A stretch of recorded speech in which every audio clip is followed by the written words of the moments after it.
we'll just come from that. Pull up a few. What you need, Michelle?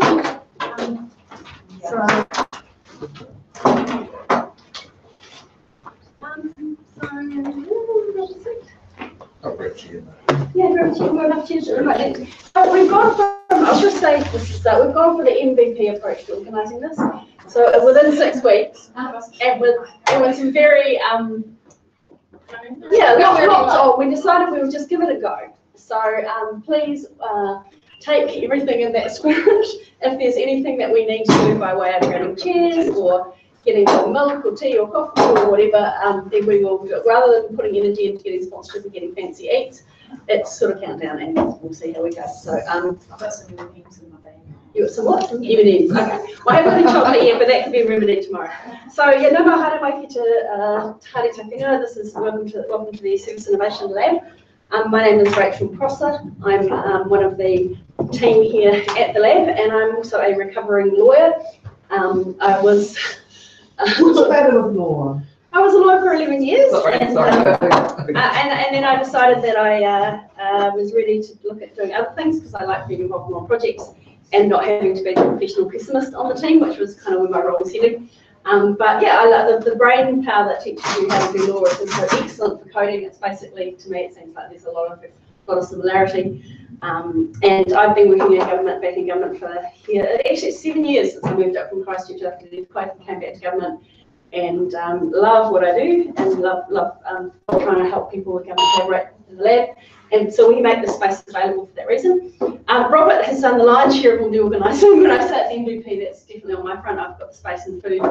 That's lovely and things like that. Love trying to help people with government collaborate. I was just testing off the live stream. Okay, cool. Making sure it was working. Right, it's working. Bring for St. Patrick's Day. Hello, live stream. So yeah, so today we Robert sent out. You sent out the code of conduct, Robert. I put it on. I put it on the website. So I'll chuck it up on the wall. We got the code of conduct from the central organising nodes, and the key things. Basically, principle 1: be kind, be helpful. Some people here will know a lot about some things, and some won't know very much. I put myself in the latter category when it comes to stuff like CL+B blockchain. I've done a commons. Robert's half explained to me a couple of times, and I'm still kind of gradually learning that one. So be kind. It's designed for people of all backgrounds.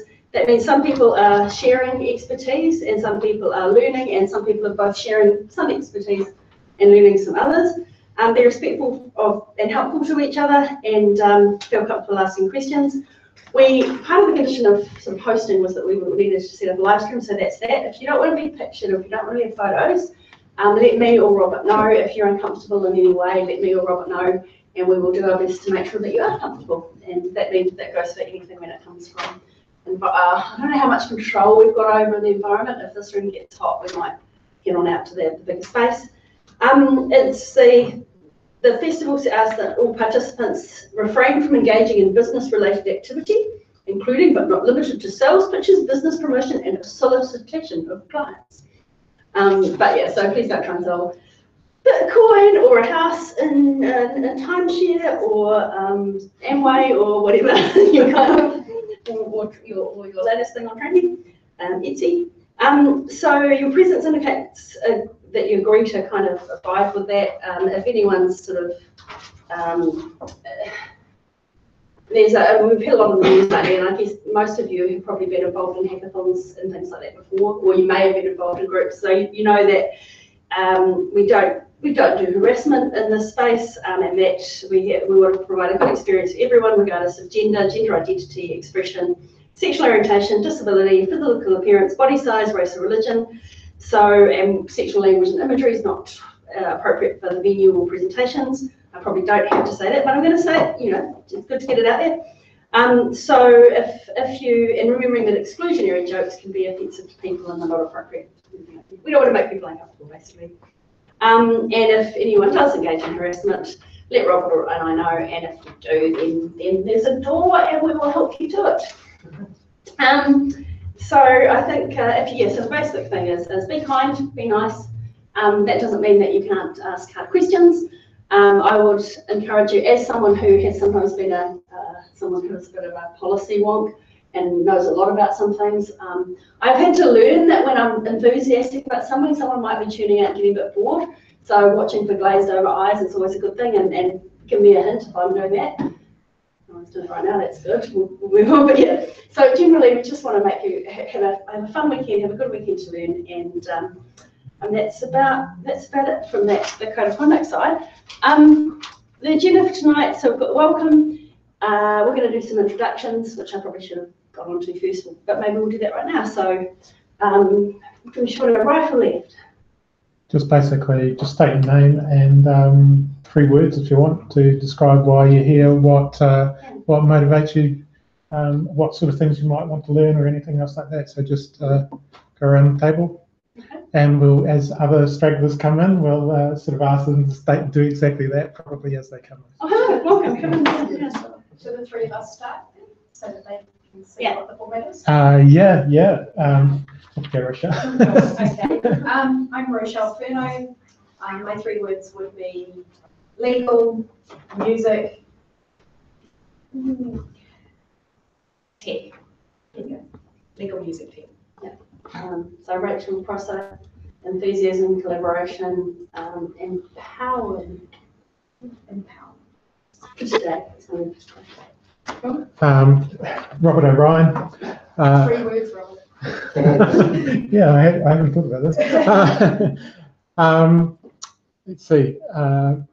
Blockchains, computational law, and data commons are the main things that I'm here for. Cool. Kira, Kay Jones, community, connections, and accessibility. Alex Sims, blockchain, DAOs, and hackathons. I don't think we've done one before. You haven't done one. No. Cool. This is my second. Okay. So I see one, do one, yeah. Except I've jumped to the end of it. Yeah. Hi, I'm Matthew Schneider. Commons, New Zealand, and connection. Richard McManus, let's see, blogger, blockchain, and crypto. Steve Reeves, software engineer. That's the last one. Teacher and Haskell. What's the last one? Haskell. Haskell. Nice. Haskell's a Haskell is a programming language. Okay, cool. we like to write. Yeah. Okay, so I'm being the one who doesn't know stuff. Cool. You would. Oh, right. Ian, my 3 words are music, accountability, and audit. Hi, Stan. I would go futurist.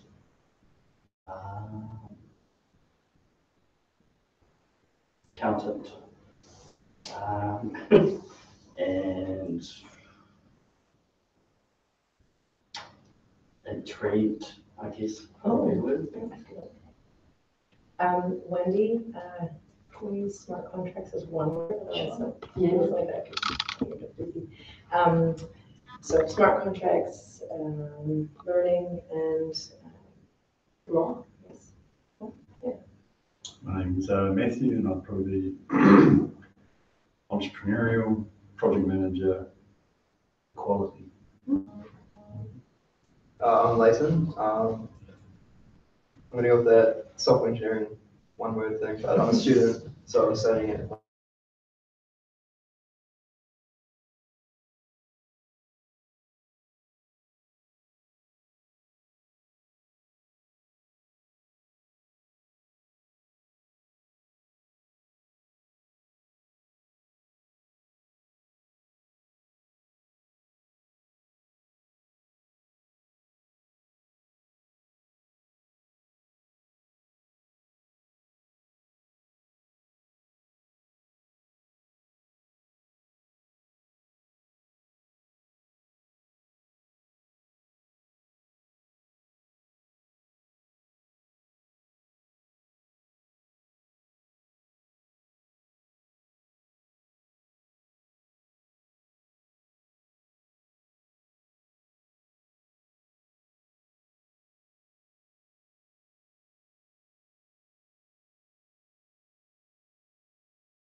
So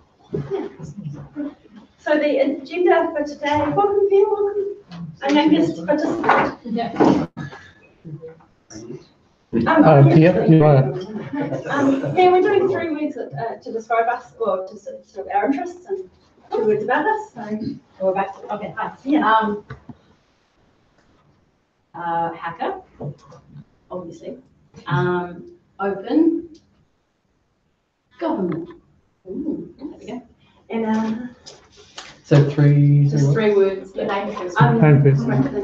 So my name's Cade. 3 words. So decentralisation, security, academia.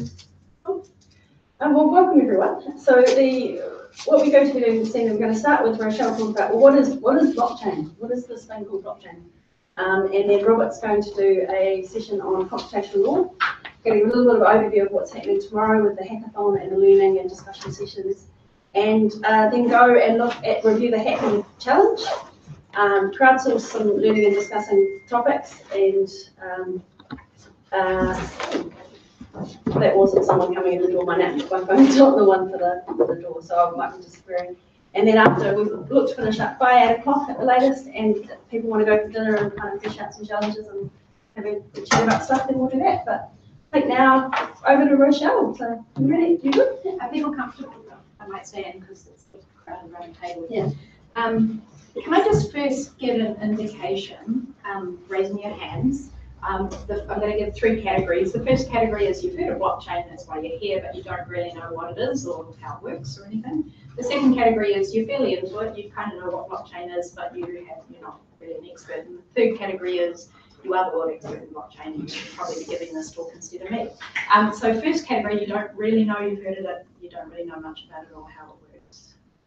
Cool. Okay. Somewhere between 1 and 2. Yeah. Second category, know how it works, be interested in hearing more about. Have I got anyone who is the world expert in blockchain and who should be giving this talk instead of me? I know. But Richard did write a column on it recently. Yeah, I was going to say. Yes, Richard, yeah. But Robert's quite I'm probably Between 2 and 3? Yeah. Okay. I have mostly written this talk to describe basically a journey that I've been on, having been a friend and colleague at times of Rob's, and it's been 10 years that we've been having these discussions and getting our mind around the concepts of what a blockchain is, what it can do, and the kind of things it can fix. So it's not a tech talk, it's a talk about the kind of problems blockchain can solve, and sorting out a few things. And I'll be really happy to sort of cut it short and get discussion and questions if that's what we need to do.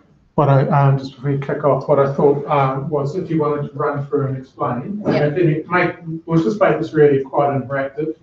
Following what Rochelle's sort of, after what she's given, we'll just sort of dig into any deeper questions and topics for about half an hour or so, so just sort of allow that sort of space. Okay. Good. So you'll all know that there's a lot of hype about blockchain and what it is and what it can do, and there's a lot of criticism about blockchain. You will have heard people talking about how it's going to take the power of an entire country to run certain blockchains. And most of the talks that I've been to on blockchain starts with a technological description of what blockchain is, and it kind of leaves everyone puzzled with why it's so important. So I thought I would approach it from the other way, which is look at some of the problems that we've tried to solve and then look at why blockchain is an answer for some of those things. But the first thing I really wanted to talk about is that when we talk about blockchain, we're not talking about one thing. We can't define one thing as blockchain. Blockchain's a whole pile of things. There are a whole lot of different technologies that utilize different aspects of what people call blockchain. So when you hear that blockchain's the answer to that, it's not really, it might only be one small type of blockchain that would work in that context. Whereas in a completely different context, a completely different type of blockchain will work. And the reason I raise this is that in some countries and states in the US right now, they're actually trying to define what blockchain is. And that seems quite a dangerous thing to be doing because it's a huge range of technologies. And if you just say blockchain and blockchain means this, the typical things that includes things like immutability, that might actually be very difficult later on when we have a different type of blockchain that doesn't include immutability at all, and it's going to be much more useful for what you're using it for. So there's firstly that, please understand that there is no one blockchain. There are many, many, many different types of technology which we all call blockchain, and they're all appropriate for different things. And the other point that I wanted to make is that the blockchain technologies, to be built well and effectively in a way that serves the community and the public, they need input from a whole lot of different types of people. So technologists can go off into their commercial organisation and build a blockchain without using open technology or work effectively, but they may not understand the very bad effects it might have further down the track. So I think when we're building blockchain, we need to have a really good understanding of governance, really good understanding of policy, and good understanding of technology. And that's why we've got this kind of hackathon. We have open rules, so we understand what we're building into each particular blockchain. And we have cross-disciplinary, we're working together in a cross-disciplinary way.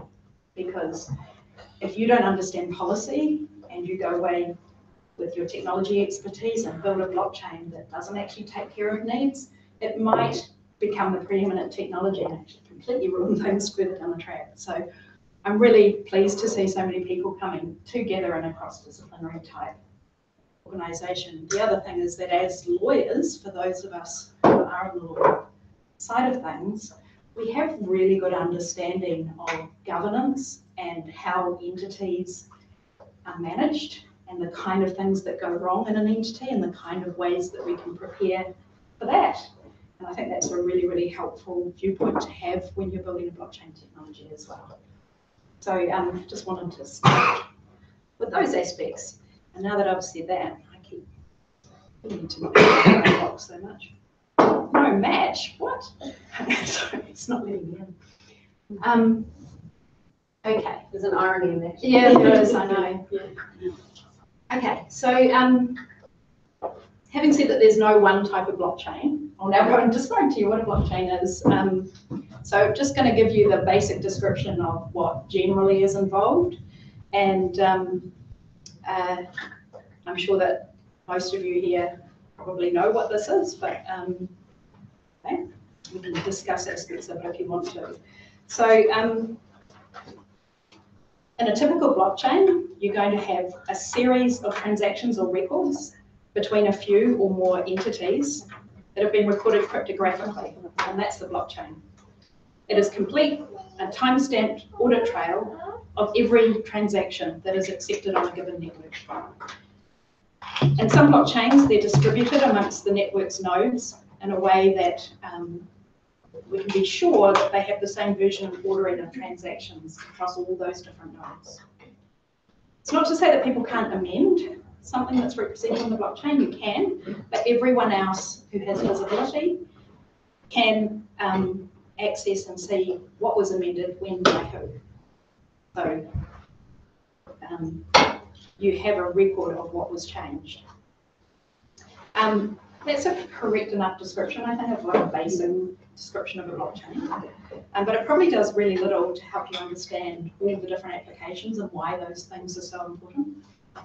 So I want to go through a couple of examples of problems in the real world and talk about how those characteristics of blockchain actually solve those problems.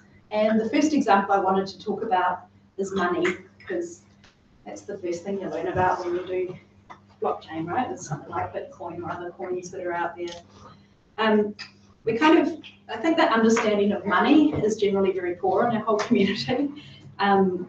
We'll think we know what it is. It's, these notes, these coins, or when we look up our bank app, we see a number on our account, and that's money, right?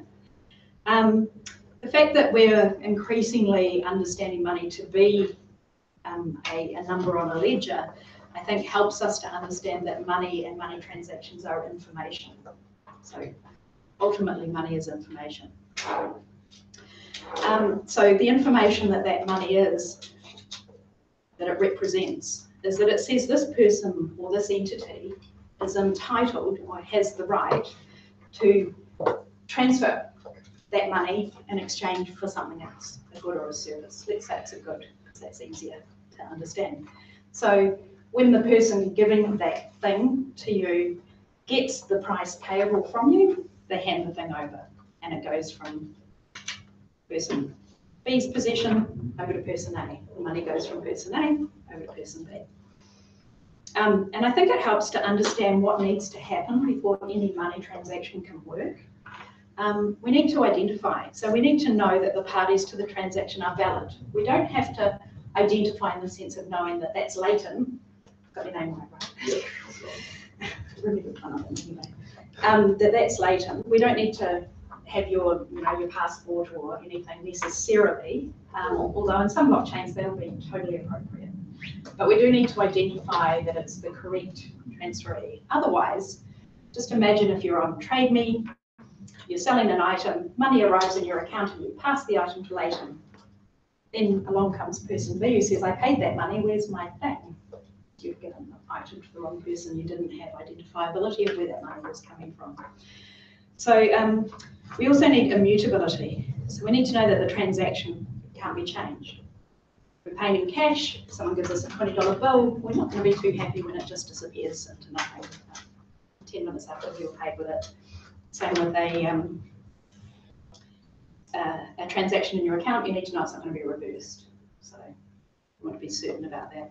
And we need verifiability, and this is verifiability of the transaction itself.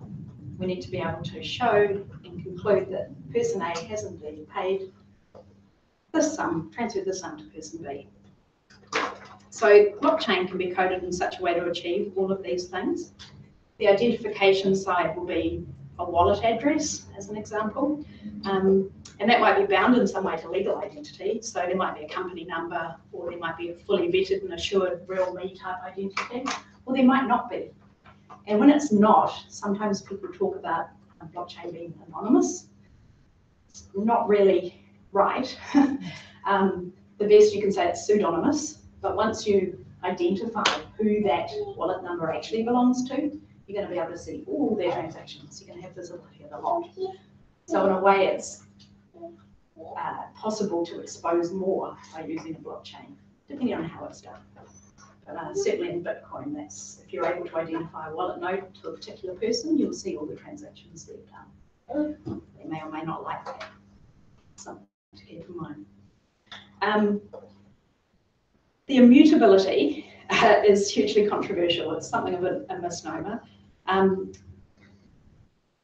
It's not the higher level intent of that a transaction can't be changed, but the individual transaction events remain constant once they're accepted. So the entire ledger sees that. Everybody knows that this is the transaction that occurred. It's available across the blockchain and can be checked. If somebody changes it on one version of the ledger, they somehow manage to do that, it can be checked against all the others to go, that's a unique, that's not actually a change across everything. So it's immutable in that case. It's not an intrinsic property of blockchain immutability, but it's something that can be built in. Immutability also, you do need to realize that it's limited by the way the blockchain is designed. If you have somebody with huge power and control over the blockchain, they may actually be able to exert control over what happens on it, which is why people sometimes talk about with Bitcoin, that if for instance, Russia decided to put all its resources into defrauding Bitcoin, they could probably do it, but it would take a nation state the size of Russia probably to do it, according to people who know these things, can calculate that. So the last one's verifiability, and this is where you may have heard of things like proof of work and computational inefficiency, because in order to be able to verify that a blockchain transaction has taken place, generally what we do is permit certain nodes in the chain to be able to check that the cryptography has transacted correctly. And then that's called the proof of work. and people are incentivized in different blockchains in different ways to do that work to prove that the transaction has occurred. That's what I wanted to say there. Is that people following that? Because you're all just kind of staring at me. I'm not sort of knowing whether you. Did you want to add anything to that? Right? Good. No. Yes. You do. No, I Wait, won't. yeah. I won't at this point. Cool. So so that's the very basics of how the money side works. But I'm much more interested in other blockchain examples and all the discussions we've had over the years. Things would come to me as, oh my gosh, that would be ideal for this thing, that thing, so on. And a couple of the ones, examples that I was going to give is first administration fees for microtransactions. So when you have a blockchain that keeps an immutable record, you don't need a person writing down everything and being the sole source of truth as to what is payable, what has been done, and when you're administering something. And just by way of an example, that a fanciful example we came up with, let's say it's 5 years' time and we've all got self-driving cars. But actually we only, if we live in Wellington, we don't really need it more than maybe twice a fortnight. We want to use our self-driving car. We could potentially co-own our self-driving car with 10 other people.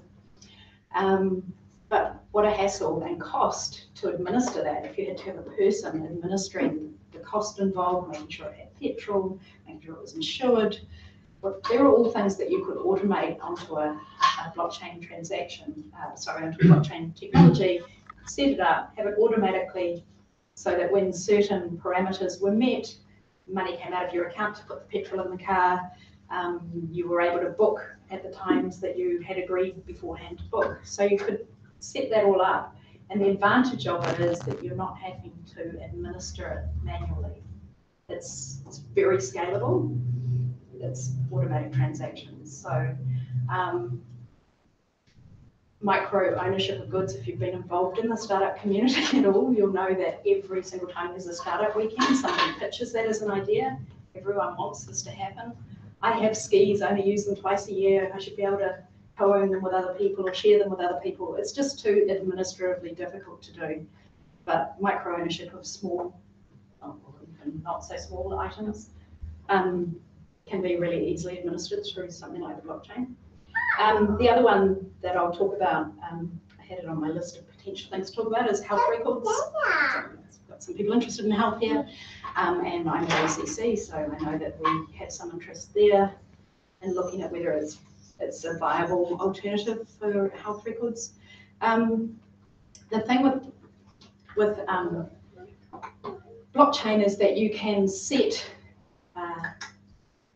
you can set your requirements for where your data goes. So rather than having your data being passed over to somebody else and they keep it and they promise contractually not to do certain things with it, which is what we're dealing with right now, potentially you keep the data and they have access to the code, but they only get the cryptographic code to unlock it when certain circumstances occur or when consent is given in particular cases. Now that's a very basic way of looking at it, but it does mean that potentially people keep their own data and they give consent to people to use for particular things. Obviously, policy is really important to work out whether that's a good idea. And was it you, Alex, who talked? Somebody talked recently about how the new data regulation in Europe means that you have to get rid of, or you have to delete data in certain circumstances. Well, if it's in a blockchain covered by cryptography, it might not be deletable. So you might need to come up with a way of creating your blockchain that allows for potential like that. There's ways around it, but there's lots of potential hiccups like that you need to look into. So health records, I really like the idea that you can potentially set your own consent and then have it ahead of time and only have them looked at when your consent threshold is met. But there could be issues with it as well. So really useful for health records and stops big organisations like ACC, DHBs from potentially having to be the manager of very sensitive data, potentially. And the other one that I want to talk about was data commons, but you're going to talk about that next, aren't you? I'll be talking about more in depth tomorrow about data commons, so you can talk a little bit now. We will be having a little chat, kind of summary of some of the talks tomorrow morning for those that are interested later on. So, has anybody here worked or involved with the government data commons work at all? Does anyone know what it is? Yeah. It's awesome. It's awesome. Well, what do you mean by data commons? Okay. There's a specific initiative. It's a Data specific commons. initiative, yeah. So it's different from the open data sets and the other. Yeah, and I'll go into that, and I can go into all sorts of different levels if people want, but I'll talk more about it tomorrow in more depth. And I think James is going to come in later shortly and give a sort of 5-minute pitch about what it is. So it's a sort of, yeah, like that. Cliffhanger. Did you also want some novel examples of applied use of blockchain just as part of Yes. this 101 concept? Oh, totally. Yeah. Absolutely, go for it. There are a couple of ones in that I've seen that are interesting. One is actually a startup in Australia, and it's so brilliant. What they're doing is they're offering a service that when someone does contractual work with government, right?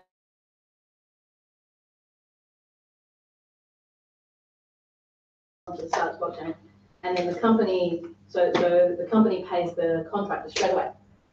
And then the company basically bears the risk of government not paying it, which is a very, very, very low risk, to deal with 30, 60 or 90 days turnaround time of government paying its bill.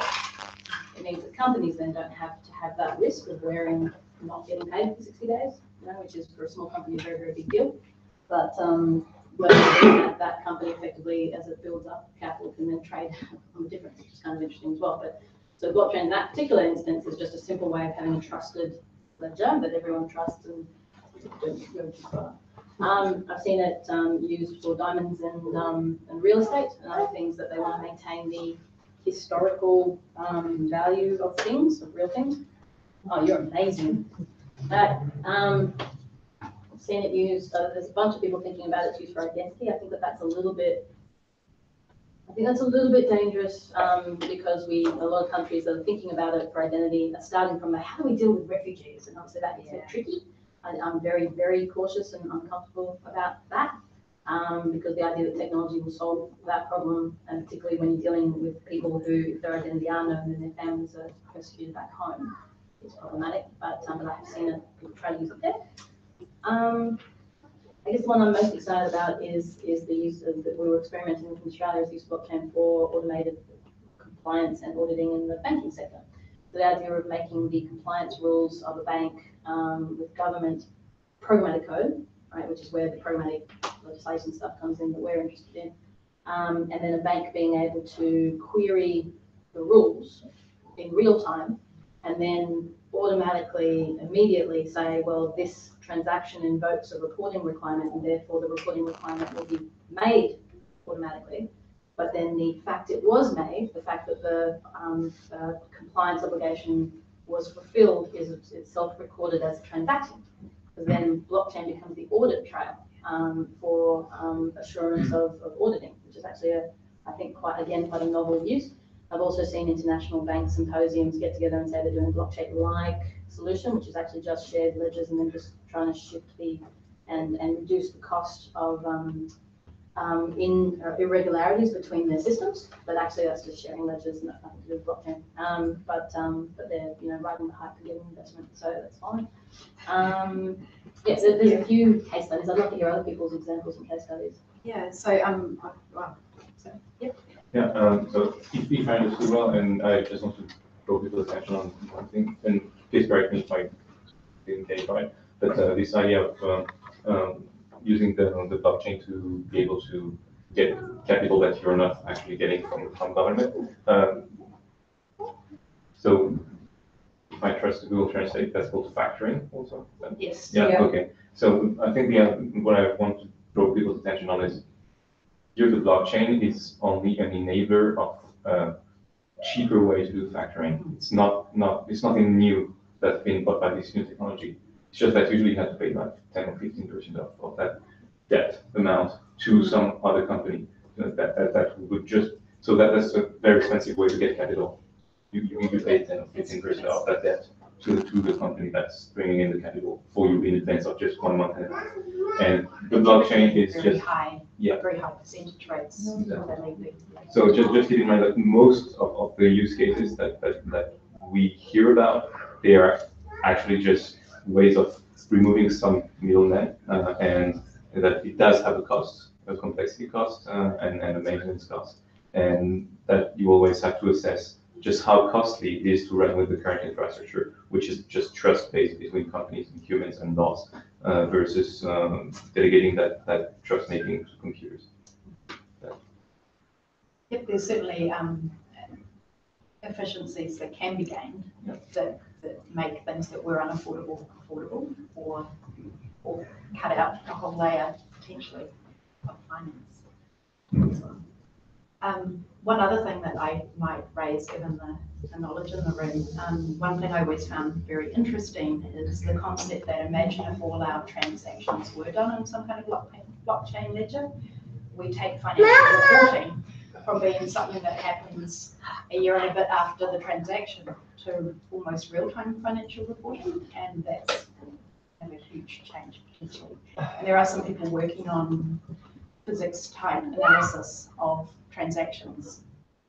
Also, I mean, when you say real time, so what people are working on at the moment is to have, say you've got a container of perishable goods and you get to the other end and it's gone off. No one knows. The shipper's denying it. Everyone's denying it. So what you have, the people they're already doing this, is an IoT device in the shipping container. You can tell if it's open. It will track in real time the temperature, so you can see exactly where something went wrong. Plus, when it gets to the end, the automatic payment can be made, and not just to the supplier, to go out to all the relevant, like the IRD, the thing. We haven't been able to do that before. It is truly transformational. Yeah, so it's not just speeding things up. Yeah. On that point, as far as imagine if we had like all transactions running across a blockchain, it's probably worth noting that in I think it was the Plasma white paper that the Ethereum group put out, that's actually their stated intention, is that at some point the entire world's financial system would run on, obviously, but they would like it to be their platform, but on a particular platform. So, I mean, it's a very grandiose idea, but there are groups that already have it and are already trying to iterate upon that. Yeah, for those people who worked in finance, can you imagine instead of waiting a year and a half for a company's accounts, reporting being daily, having daily dashboards on how the company's going, what transactions have occurred. It's kind of, it's a huge shift. And the regulator, companies are run now. So the regulator also having that information. Yes. Yes. Yeah, so you pay your tax as you go. It's a regulator node. Oh, it's a regulator. I don't understand the financial and commercial stuff. I'm aware of a private equity fund that's put its partnership administration onto a blockchain. So the private equity manager that has access, financial partners that have access, and voting rights and smart contracts. The regulators got insight as well. And so, yeah, everyone's got real time. So I can see, custodial reporting going out the window of all the assets. So on the ledger, everyone's got insight into it. Change. Big potentials. Could talk about music. That's another one, because that was one of my 3 words. I'm not really a musician. I try to be one. I love middle music and love music management and so on. As you all know, I was talking to a colleague who used to be in some pretty famous bands, and one year he got $120 from APRA. Because the trumpeter, sorry, in the brass section, and the cost of collecting small transactions like that is huge if we were able to, and I think it's a possibility someone might try and do something like that this weekend. Build your copyright rights into your files so that when people purchase, the money goes automatically to the people and you don't have to pay somebody a couple of $100,000 a year to manage something like Apple. Some musicians don't want to know about that stuff, but an awful lot of them that I know are really keen that their creativity, they see that as part of their creativity, that they will build and hold their own rights management stuff. I don't know if you've heard of what's happening in the Indian state of Andhra Pradesh, where the government there has said, we're going blockchain, and it's for transport and everything else, and I've set up a deal with an academy and they're hiring people, and it's like, we're talking mega investment sort of stuff, because they think it's the way of India, and India, of course, you know, is quite high in tech. I don't know the details, but I've got an article in front of me, so. Can I, music one, there's a startup called Poet, PO.ET, that purports to do that for content on the web. So it basically creates a little content, copyright hash or something like that, and puts it on Bitcoin. And well, not the content itself, but just a record of that ownership of the content. Okay. So it's it's quite an interesting subject, that whole sort of copyright on the blockchain. There's a music platform called My CD, and it's already doing that on. Yeah, that's the UK one, is it? I'm not sure. Imogen Heap. Yeah. It was an Imogen experiment. Mycelia was an experiment a couple of years ago to try and do the full sort of split allocation, who contributed to what, and do the split within that. So that was one of them. Yeah. Can I play devil's advocate with the notion of copyright on a blockchain? So, I mean, all of these are obviously fantastic use cases, but we also have a decentralized, well, currently the way that piracy works on the internet is people are just putting stuff up, right? And you can usually issue takedown notices depending on sort of where the website's hosted and all of that. But there is generally some form of recourse to take something down. But if you have a decentralized system that is immutable, if something gets put up and you have no recourse to take it down, is that not piracy? So if you're going to say the devil's in the detail, the devil's advocate, I'm going to say the devil's in the detail of how you do that blockchain. So it's not that it can't be taken down, it's that actually the record sits there. You may or may not have the actual file of the thing in the blockchain, or you may have some access to the file somewhere else. I don't know how you would do it. But the idea is that you're giving your permissions, so that can only be accessed if the permissions are met. But I'm talking about a potentially malicious party building their own blockchain and just uploading things to it. Oh, no, sure. And copyright at that point becomes quite difficult to enforce if such a system was widespread. That just as an idea. Why so? Because anyone can access it for free. Like, why would you pay for it when you can? You could do that if you But set up a it's server. exactly the same thing with as BitTorrent or any other peer-to-peer. It's not though, because you can go after particular people that administer those systems. They're not decentralized. No, I mean, BitTorrent is decentralized. But it's not. Peer-to-peer networks are all about being decentralized, and still we've come up with ways to shut them down. I think the point though that you make is that a lot of these things, we need to examine them further. Like, see, these are all great ideas, but how you do them and exactly what impact it will have is something that we need to kind of have a multidisciplinary approach to looking at. How a person has People will pirate. Okay? The question is, some people do want to pay. Well, they are paying, the money's not going to the right people. There's that. But B, the transaction costs are so high. So my understanding of Poet is that there are some content and blogs and things that is really good on your website because it drives traffic. But if you want to phone up and say, "Oi, can I please replicate it on my thing?" It takes too much time. So it's basically a smart contract. So you click it, pay, and then you pay so that's a way of automating. So if you've ever done the clearance, right? Yeah, exactly. So a movie or a song, especially an old one, right? So you may not even, you have a name, it turns out the person's changed their name. You can't find them, you don't know if they're alive or dead, you don't know who to ring, you don't know who's representing them. You know, actually, there's a huge amount of work to actually pay. You're wanting to pay, you're not even wanting to hire it, actually. So it is a really good solution. It's one solution to that. That's a great point. One other use case that I thought of back when I was doing mostly procurement for my role, with the contracts day in, day out, was one thing the blockchain is quite good at is provenance. So once something has been put on there, you know that it hasn't been messed with. So knowing that you've got the latest and greatest version of the contract and all the variations sometimes you're dealing with multi-million-dollar contracts with many variations between multiple parties. Having that in a blockchain that's immutable and you know that is the latest version is, and everybody knows, and you don't have to convince people is. Just quickly on that, I was at a blockchain conference in Melbourne, and you can look it up online and see the background. ANZ did this thing, and other banks are now going to be using it, say with guarantees for rent. And so it was paper-based, and you'd get it, and I think the person renting it would give a guarantee over the property, but so if it wasn't paid, they could seize the thing and pay. It was all paper-based, so you have to keep it. And then the landlord would have it, and then when they got the person renting it defaulted, they'd then go to the bank, and half the time the bank said, no, that's forged. And it was all paper, so it was all paper-based. And now they've done it on a blockchain, and it's like, you can't believe, it's like living in the 19th century with what they were using, and this is like big corporates. Well, yeah, we have the giant black cat in the doom in my apartment, and people just will not get rid of the paper-based, and I'm like, that why? You can't actually, it's no more genuine than. I'm not sure we'll talk about identity, but as a use case.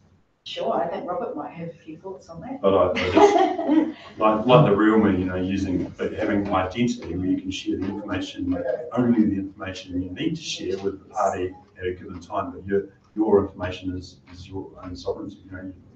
You have control over your information. Because I find that every time you go to the bank for a loan or you're doing anything with government, you're filling even the same bank where you've just done it a year ago, you're filling in all the same information. It's like, don't you keep that on record? But then you want them. Not necessarily, but I think identity is going to be a big winner in this space. And financial sovereignty, for that matter. We start coming into concepts like if we have a clear transaction record of everything that has happened, what happens when people mess up? Do they get an opportunity to redeem themselves later on? So what about digital bankruptcy? We let them go bankrupt and then can create a new identity and slowly build themselves up again. Or once you've done something bad, that's it, you're out forever, no one will ever deal with you again. We talked about that years ago anyway. I used to be a liquidation specialist. So I was quite interested in that concept. We have it in the law, but digitally. Right, your terrible deeds to be forgotten once you've redeemed yourself.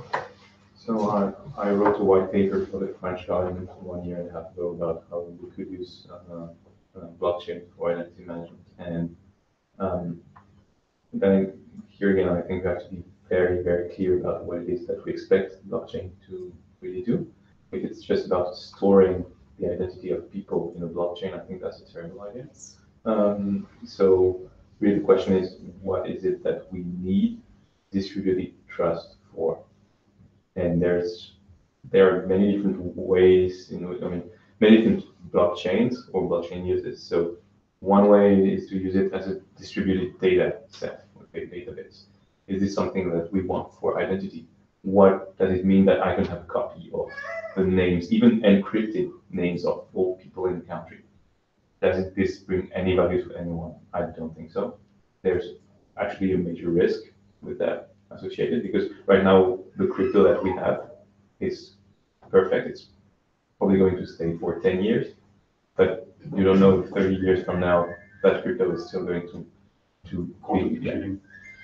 quantum or even just, SHA1 I was wondering how long it would take before quantum computing. No, but even more serious cases like SHA1 has been demonstrated to have a collision attack just last year, and before that we were supposed to rely on that.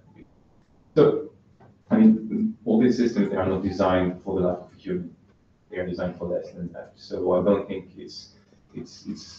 anyone would take the risk to do identity management. Then again, my identity is everywhere, all over the place.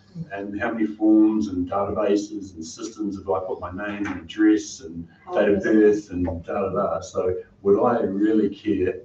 I would probably feel safer if I felt that I could have my identity, have that validated by an official authority, so then I don't have to repeat myself every time I'm using an official authority. Maybe using fingerprint recognition to say, hey, Matthew Johnson, and I'm going to release, I just want to release this, and this to that party, and they know that that information's been validated. We definitely agree with that. Yeah. But then the question is why do you need the blockchain to do that? And if it's, I definitely agree. I mean, I guess as being information that can't be disputed, that maybe so the blockchains, and maybe it is, maybe there's another discussion as to where the blockchain could be used, and maybe the use cases where it shouldn't really be used, because should that just be done? We're trying to get over the last 100 years more and more certain about who we're dealing with, right? So in the past, you could just say you're John Smith, Sally Brown, and people took you at that face value generally. And you could go to another town and reinvent yourself and be someone else. And then slowly we need identity cards. And now we need, if we want to open a bank account, you have to have a whole lot of information that, you know, in some countries, not so much in New Zealand, although actually it's happened to my grandmother, she didn't have any birth records. So when she wanted to travel, we were just lucky that a politician had known her for years and was able to verify who she was, otherwise she wouldn't go a passport. And there are people who can't get bank accounts in parts of the world because they don't have identity information. So it's just a very interesting issue, the fact that we want to know for sure who people are, and that could be a really good thing, it can be quite bad. I mean, on that point though, like where you're saying like we have potential like problems with cryptography, with SHA-1 obviously having nuclear collisions, etc. But you're saying that my identity is distributed everywhere. I mean, in this sense, we're relying on like one fault, like potentially with a flaw in the encryption. But with yours, we're relying on a fault for every single service provider that actually has your information. And it's not even just a technical fault. I mean, as far as like the actual like underlying code, it can be a process fault, and it can be anything. Right? So I do see some utility as far as like, yes, sure, SHA-1 was found to be insecure, but it's one thing that can be patched or one thing that can be fixed, as opposed to a number of different service providers having to fix multiple ecosystems as opposed to one. Like there is a difference there. I'm not advocating that it's a good idea, but there is a definite difference in security for these. Yeah. I don't know, are we going through a facilitated discussion, or is it just so I was about to say, I think that's something that we can put off to another year. That kind of thing will be very much discussed. I was really wanting to raise with people some examples, and I'm not saying any of those examples are perfect or that there's a great way to do it, but they're all ways that, they're all things that we should be thinking about. It's actually perfect timing, because we're just on the agenda having 6:30 and ready for the next item, so nicely done. Thank you very much, Michelle, for that. Really, right now, I just wanted to widen the scope of the discussion a little bit from just blockchains to more broadly computational law. So, well, just before we do that, can I, do people need to sort of stand up, turn around and sit down for 30 seconds? Yeah, sure. Yeah, okay. Just, I know, I just. Why are you standing up? And I'm saying, the bathroom codes are on here if you need the list. So ladies on the far side of the lifts, gents just in behind here, but codes there. So before I sort of dive into it, we've got a few new faces popping in. So if they wanted to sort of quickly stand up and just sort of introduce themselves, names and 3 words. So actually, before that, how about we go around and just say our names just help us anchor it. So Rachel, Hamish, Kate, Alex, Matty, Richard, Steve, Rochelle, Robert, Sam, Wendy. Matt, Leighton, Hannah, Katerina. Jack, Katie. Mark. Okay, and I think Jack, our colleague is it to the ladies, is there, sorry? Yeah, and Mark, if you want to introduce, Jack and Mark, if you want to introduce yourselves, just, you'll give it but 3 words, why you're here. I'm Jack, I'm a musician, and I'm here to learn all about the identity, how they can support the music industry in some way. I'm Mark. My 3 words, I guess, would be accountability, privacy, and sort of decentralization. Cool. And we'll wait for the other person who we won't wait for when she comes in. Yeah, we'll do it again. Yeah. And just the codes for the toilet are there. kitchen facilities, etc., just over there if you need water or anything, and we've just got snacks floating around. So Please, someone pass the bananas and stuff. yeah, pass the bananas around. Right. I just wanted to spend the next sort of half an hour more in a sort of discussion session, much like we were doing, and I'll solicit sort of questions and things from you, but widen the scope more broadly to away from just the blockchain, and to consider the idea of what is computational law. What is this thing called computational law? And we could start that off by talking about what is legal hackers for starters. The idea for legal hackers started around 2012 with the SOPA regulation, I think. Aaron Swartz was sort of driving a whole lot of people around the changes to the Copyright Act and stuff in the US, and so that sort of brought a bunch of lawyers and technologists together to sort of try and address that. And specifically the idea of a group of technologists and lawyers and policy people coming together to try and understand each other, basically. To see how technology affected the law and how law affected technology implementations and inventions. Right? And the term hackers, legal hackers, does that mean I can go and break into a system legally? No. The original term of hacker actually comes from the MIT Model Railway Club. I've got a railway club at MIT. And the meaning of hacker here is basically people who are coming with sort of creative problem solvers would be the way of looking at a situation and trying to work out creative solutions to it that are not run-of-the-mill sort of solutions, looking at things differently, trying to figure out new ways of doing stuff.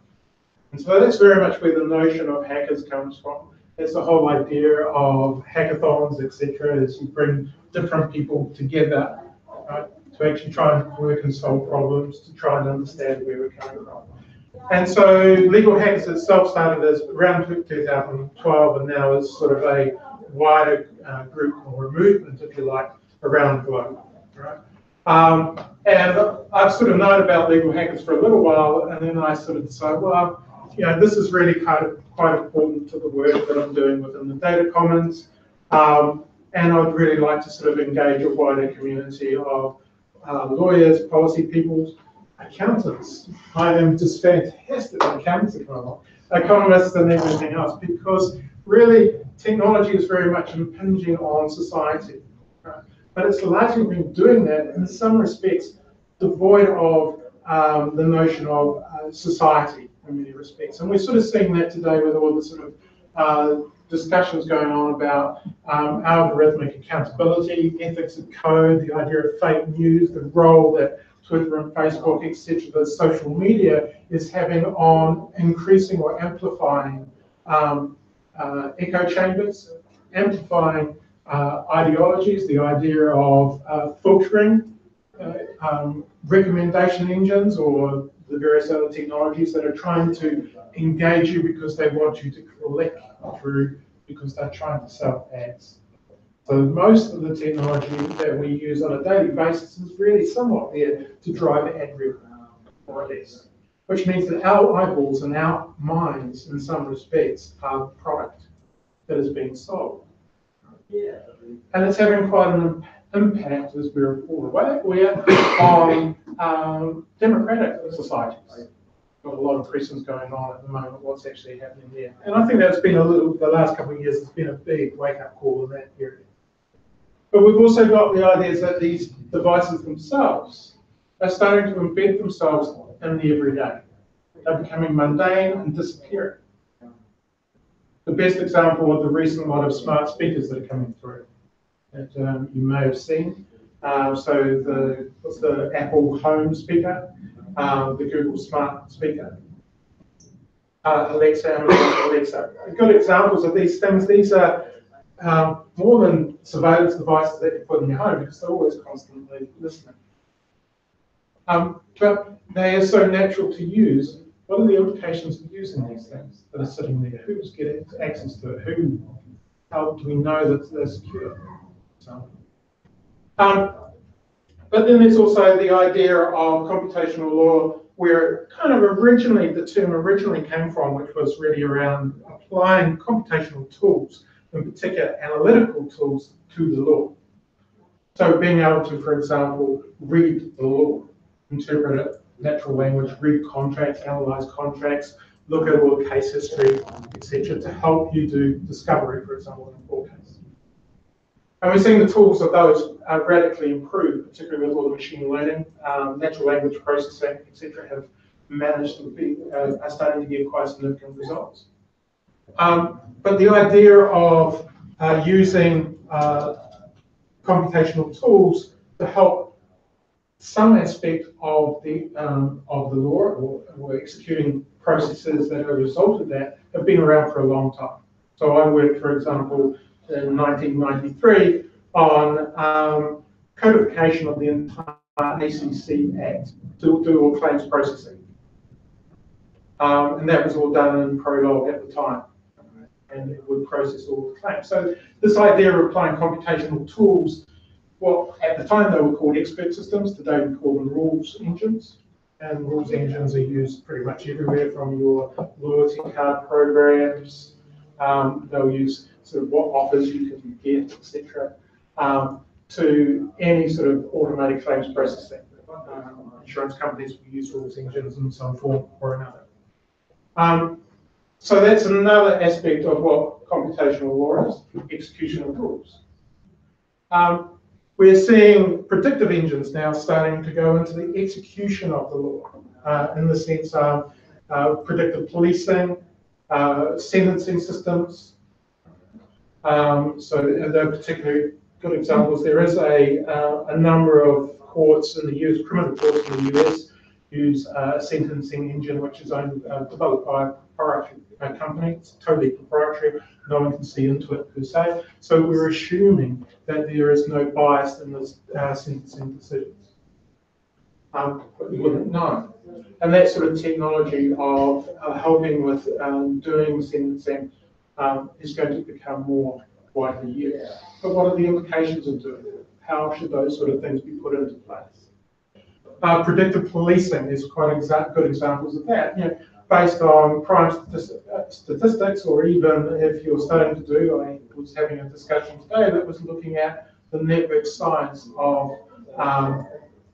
criminal gangs, and how you could actually use network science to actually target or disrupt their networks, or even identify them. And these are good examples, not just for policing, but also for any sort of financial crimes, etc. And we'll start to see a lot more of these sort of types of network analysis tools being applied, particularly in the realm of cryptocurrencies, being used here if you're trying to actually understand what is going on. Because one way I think about a lot of these cryptocurrencies is an offshore tax haven in a box, because I can literally stand up a network quite easily, multiple networks quite easily if I wanted to, and just feed stuff through to hide what the sort of transactions are going on. Because most of the technology now is open source, and I can just stand them up on a number of different machines around the world quite easily.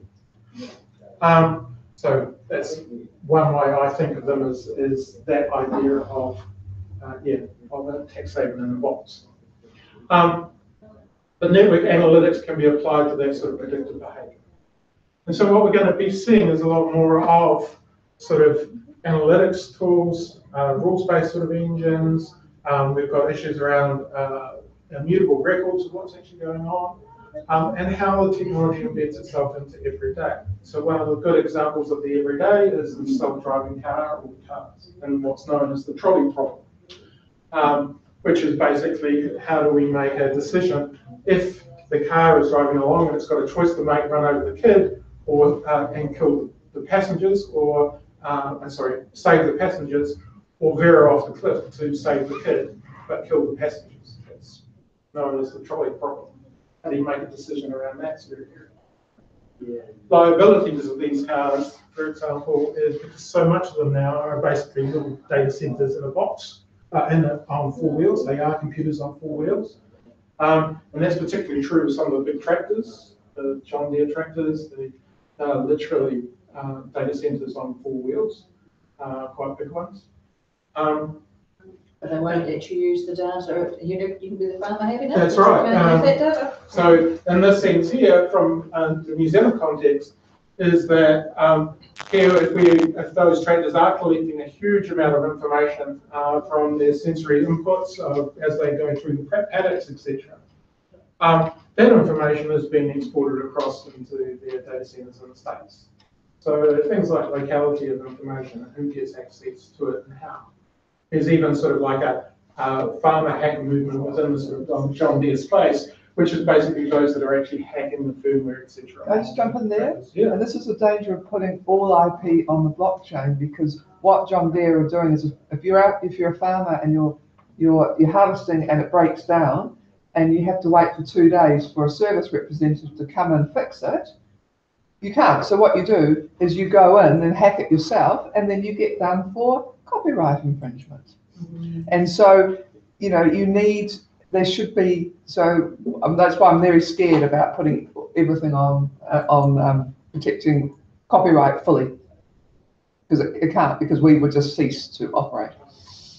Yeah. So it's not a black and white situation and all of this sort of stuff. And because of that, because it's a spectrum of issues and complexities involved with it, it's, to me, really, really important that those that are involved in defining or helping to design the laws are equally aware of how those laws are going to be used in day-to-day environment. And Rachel and Pierre are definitely situated in that area with respect to digital legislation and better rules for government. We've got to understand how it's going to be situated. We've got to understand from a technical standpoint what the limitations are of the technology for its implementation. And the only way we're going to really kind of do that, and this is sort of the ethos of the legal hackers, is to bring lots of different people together to learn, to understand, to try out what's actually going on and how we can do things. So that's the sort of general idea of what computational law is. It started off really as a term being used for analytics and stuff, but more broadly it's actually how do we use computing tools in all sorts of different shapes and forms to enforce the law, enact the law, how does it affect what's actually going on in terms of coordinating our society, the implications. So there's quite a lot of different areas. So I really kind of wanted to open it up from that, make this more of a sort of discussion around what topics and stuff like that we're interested in people, because one of the things we're trying to do within the Legal Hackers is actually try and work out a chapter plan over the next coming years, so sort of different events. So this is our first one, and we sort of have done it, as Rachel said earlier, on a sort of MVP basis. We'll see what pull things together. But I'm also very, very much aware, interested in the terms going forward. What sort of things we could do in the future. So one in particular, I had an email with Tim Fro with Steve the other day, which is one of my particular areas of interest is how do you write safe code. We're used to writing code that, for safety reasons, if it's in a plane, because we don't want it falling out of the sky. Certainly a lot of, and this is an area known as formal methods. How do you apply formal methods to writing software, to write safety critical code? In particular, got a lot of interest when a rocket blew up, because I think it was about a $5 million Ares $1 billion rocket that blew up because of an error and a small integer bug or something in the software. And this, for some reason, which has really delighted me and surprised me, is that formal methods all of a sudden, thanks to the DAO attack, has got a huge amount of attention recently and significant amount of funding. Because now they recognise, well, okay, if I think someone did an analysis of the DAO code and basically each line of code was worth $10 million US or something like that. You know, it was the equivalent to what it was. So now that if you're writing this code that is dealing with significant sums of capital, choose my words carefully there, certain sums of capital, there was a financial incentive now to actually justify writing safety critical code in that particular domain. So it's no longer just the realm of rocket ships and aeroplanes and control systems generally. It's starting to move into the wider sort of environment. And I think that's a really, really good thing. So one of the things I would be quite interested in doing is running sort of an event or something around formal methods and pretty geeky sort of stuff. Is something I'd be quite interested in, and that's also where Steve has a lot of background. But is there any other sort of topics or anything else that have been interesting people to raise? This is completely off the topic of accounting, but one of the things that I was interested to see blockchain maybe do was sort of deal with disinformation, that sort of sense of verifying what factors this could sort of extend to academia, research papers, that sort of thing. Obviously, that would require probably more than what our AI is capable of doing. Right, the idea of provenance coming through, some sort of secure provenance. Yeah. So just giving those researchers and those people in the academia space a means of finding out what is actually out there. You know, there's so much information out there, and collating all of that so it's in one space, and I guess ensuring that maybe that the focus is more directed and that they know what has sort of been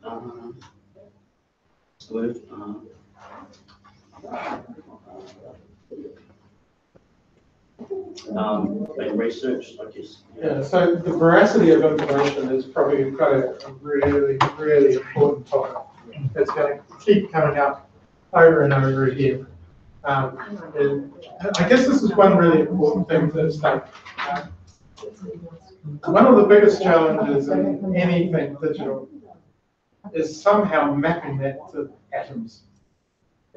How do we know that we can take the physical world and that what we're representing in the digital world corresponds to that, right? That's a really, really big challenge. So identity is a big component of that. How do we know that Robert, in the digital form that is saying over there, is actually Robert the real person, is Robert the legal citizen of New Zealand? This is true of any sort of information. Right? How do we know whether it's trustworthy or not? How do we know it's got veracity and will stand up?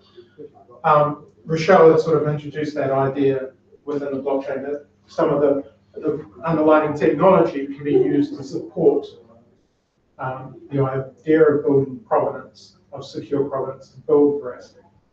But we've still got an issue of, well, okay, sure, I can put a bit of information in there. I can say that it was there at that point in time and that we've built up an archival bond of it over time. But that fact that was put in there could be completely and utterly wrong. So how do we know to trust that bit of information? And we're not going to solve that. Right? We're not going to solve it ever, because what we can do, though, is build tools to help improve the situation. Would scalability and some sense of verification from the wider audience sort of seek to mitigate that to a point that may be acceptable?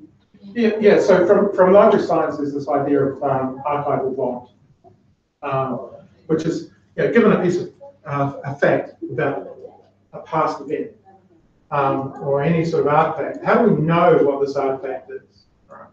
And so archivists will go off and spend quite a bunch of their time actually just researching those artifacts and trying to prove their veracity. So art is a really good example of that. The whole idea of the provenance of a piece of artwork is the same sort of basic problem.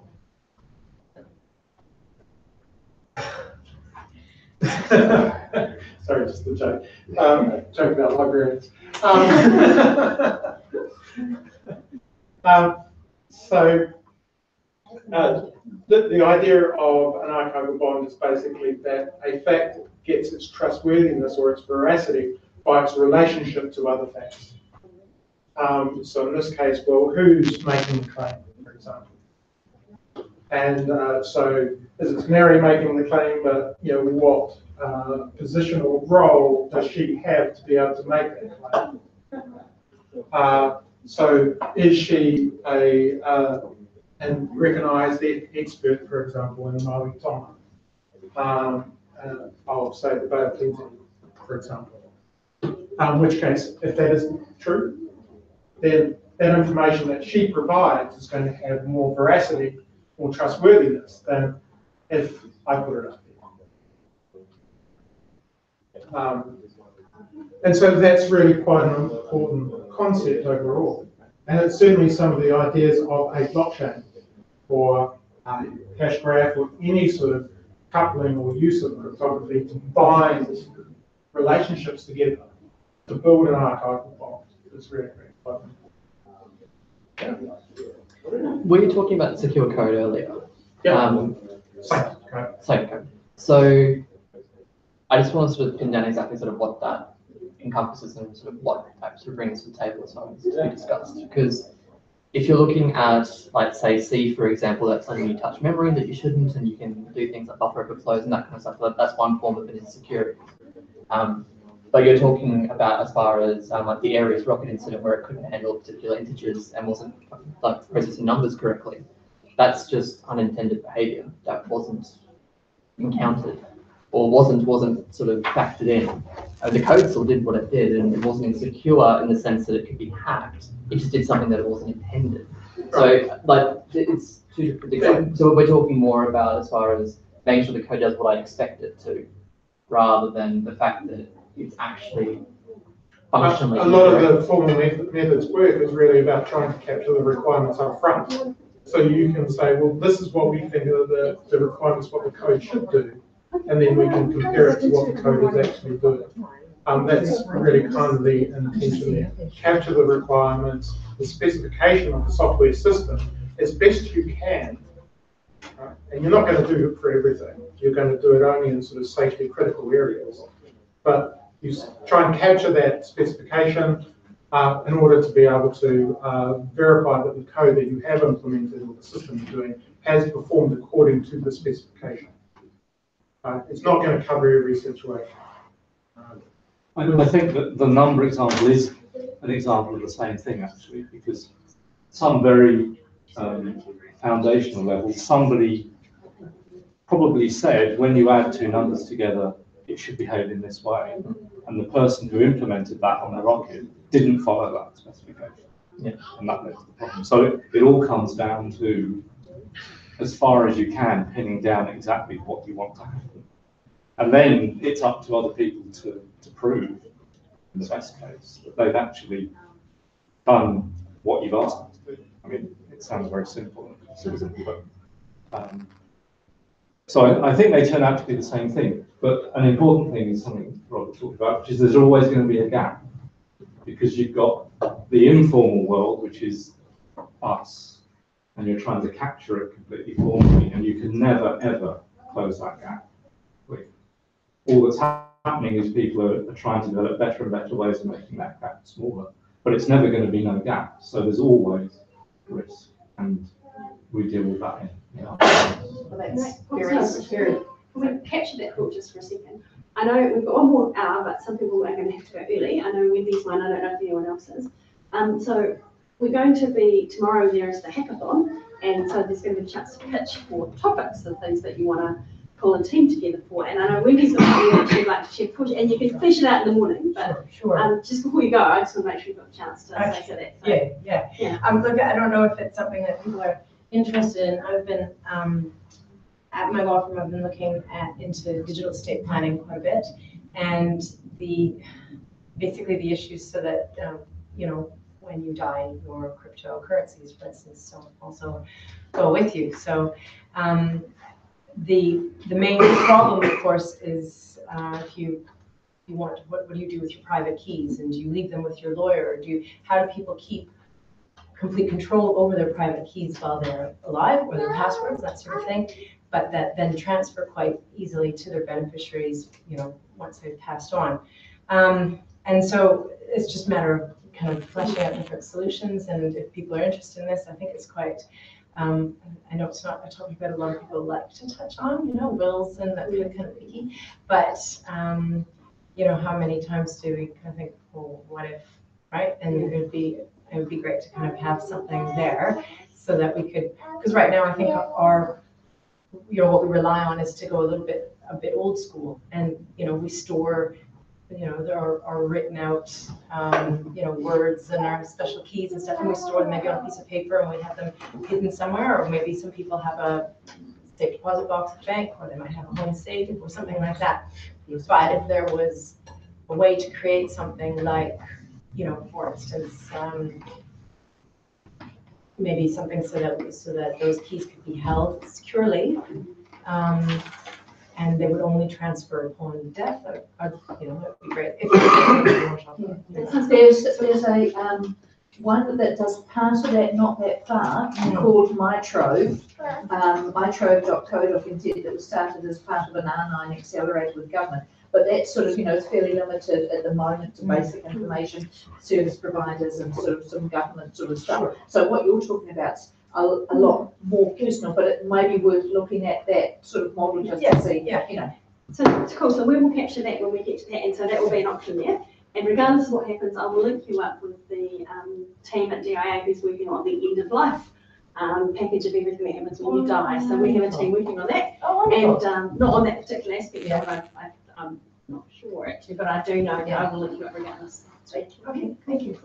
That's where MyTrove came from. Yeah, MyTrove's in there as well. Oh, okay, cool. So thank you. And so does anyone else need to nip away before 8 o'clock that they want to just Hamish, did you? I'm just going to be going. Okay, you just fade out. Yeah, and we'll go things. Yeah, we're going to go. Yeah. So well, I think little P has done really well. I forgot your name. Now I know some people have joined us, so let's just do one. If you want to each stand up, it's a long time being seated. If you need to stand up, and then we'll just quickly work through names. Rachel, Robert, Sam, Wendy, Nathan, James, Susan, Jack, Abigail. Yeah, that's her.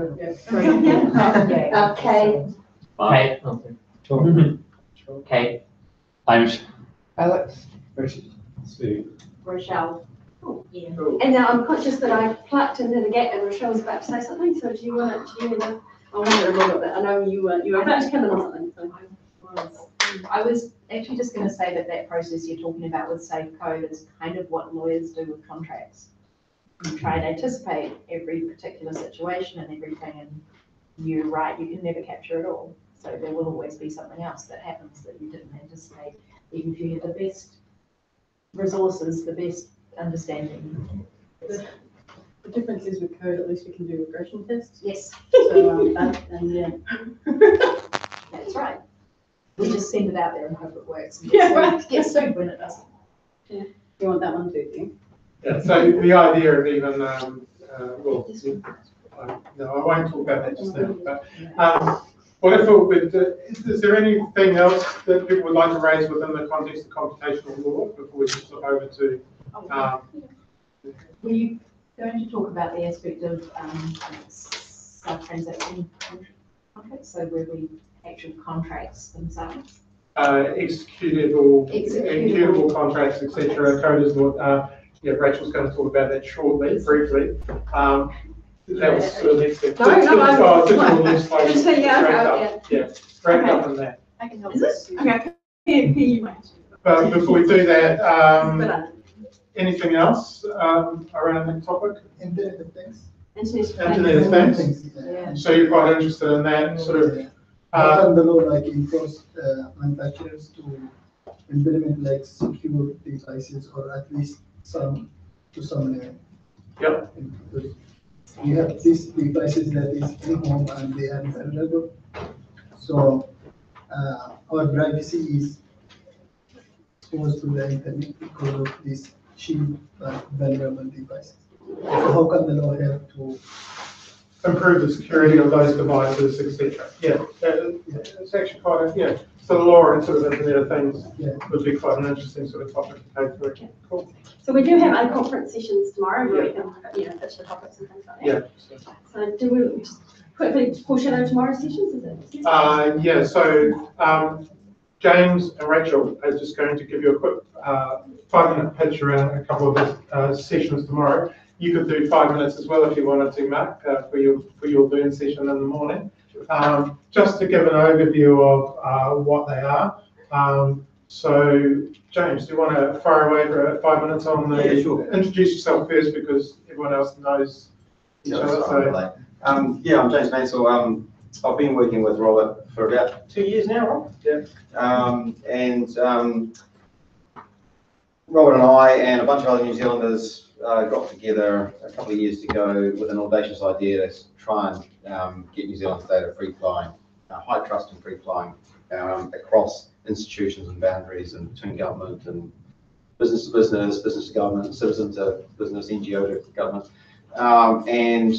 We came up with this idea of a data commons, so inverting the ownership model of data. At the moment, data is all sitting in all these silos. So, Google's trying to own this bit, Facebook's trying to own that, and the Ministry of Health's trying to own that. And because they're all owning it, then you can't have precision health because, you want your banking data and your iWatch and the health data and that to be able to join together to be able to do a service for you.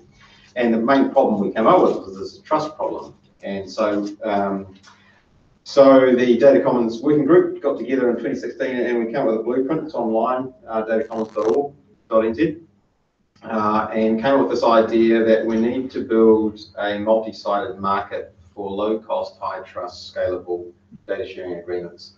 And that involves several layers to it. At the moment, we're just having a chat today with Catalyst IT and Robert about a technology architecture. So what's the technology architecture which can allow you to have scalable, enforceable, encoded contracts across different data sharing agreements? At the sort of top end, we're learning from Eleanor Ostrom and Poly Governance around how do you do scalable governance to manage multi-sided partnerships and contracts.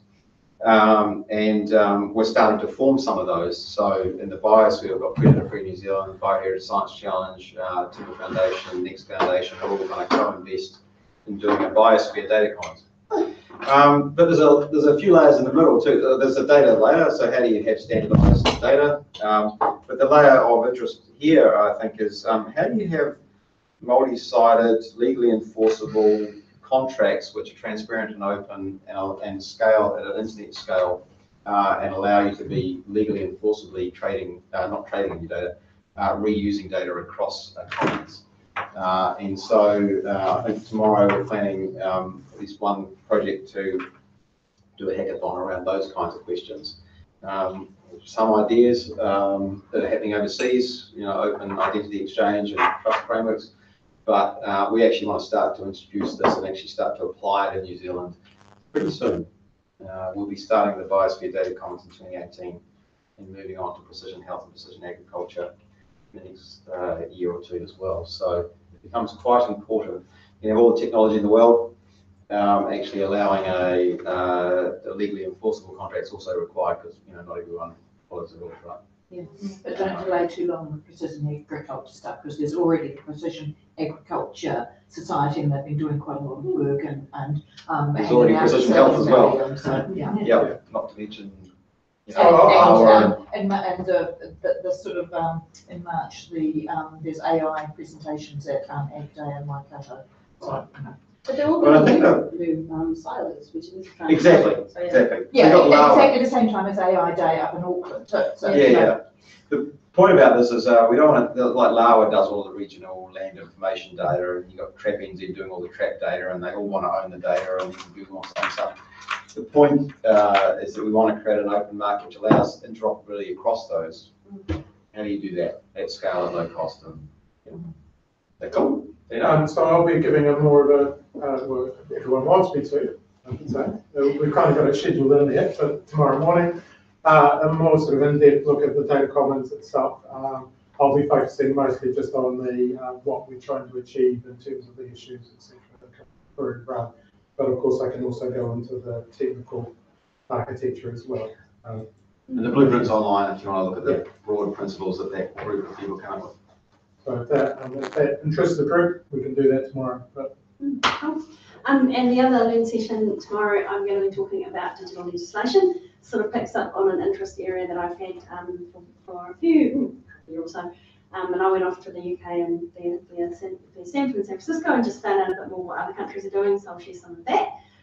Looking at digital legislation in the sense of, at the very least, we need to know what the law is, and we need to know how to apply it. I mean, we at the point that we need to know it. So the example, imagine if scenario is if you're driving down the road and the laws that apply to you at any given time in any given place would pop up at that time of day and the rest of it. But to enable all of that, you actually need to have the laws and the rules in a form that you can actually ingest that into whatever whiz-bang system there is. And I will say now I'm not a dev or a coder, other than Code Club like Scratch programming, but you know, imagination HTML, so you know, respect. Yeah, so we have done some work here in the lab looking at the issues around digital legislation, and there's the machine, just getting access to know what the law is one thing. Having the law not get in the way of doing things digitally, not requiring turning up in person or wet signatures, there's all of that element.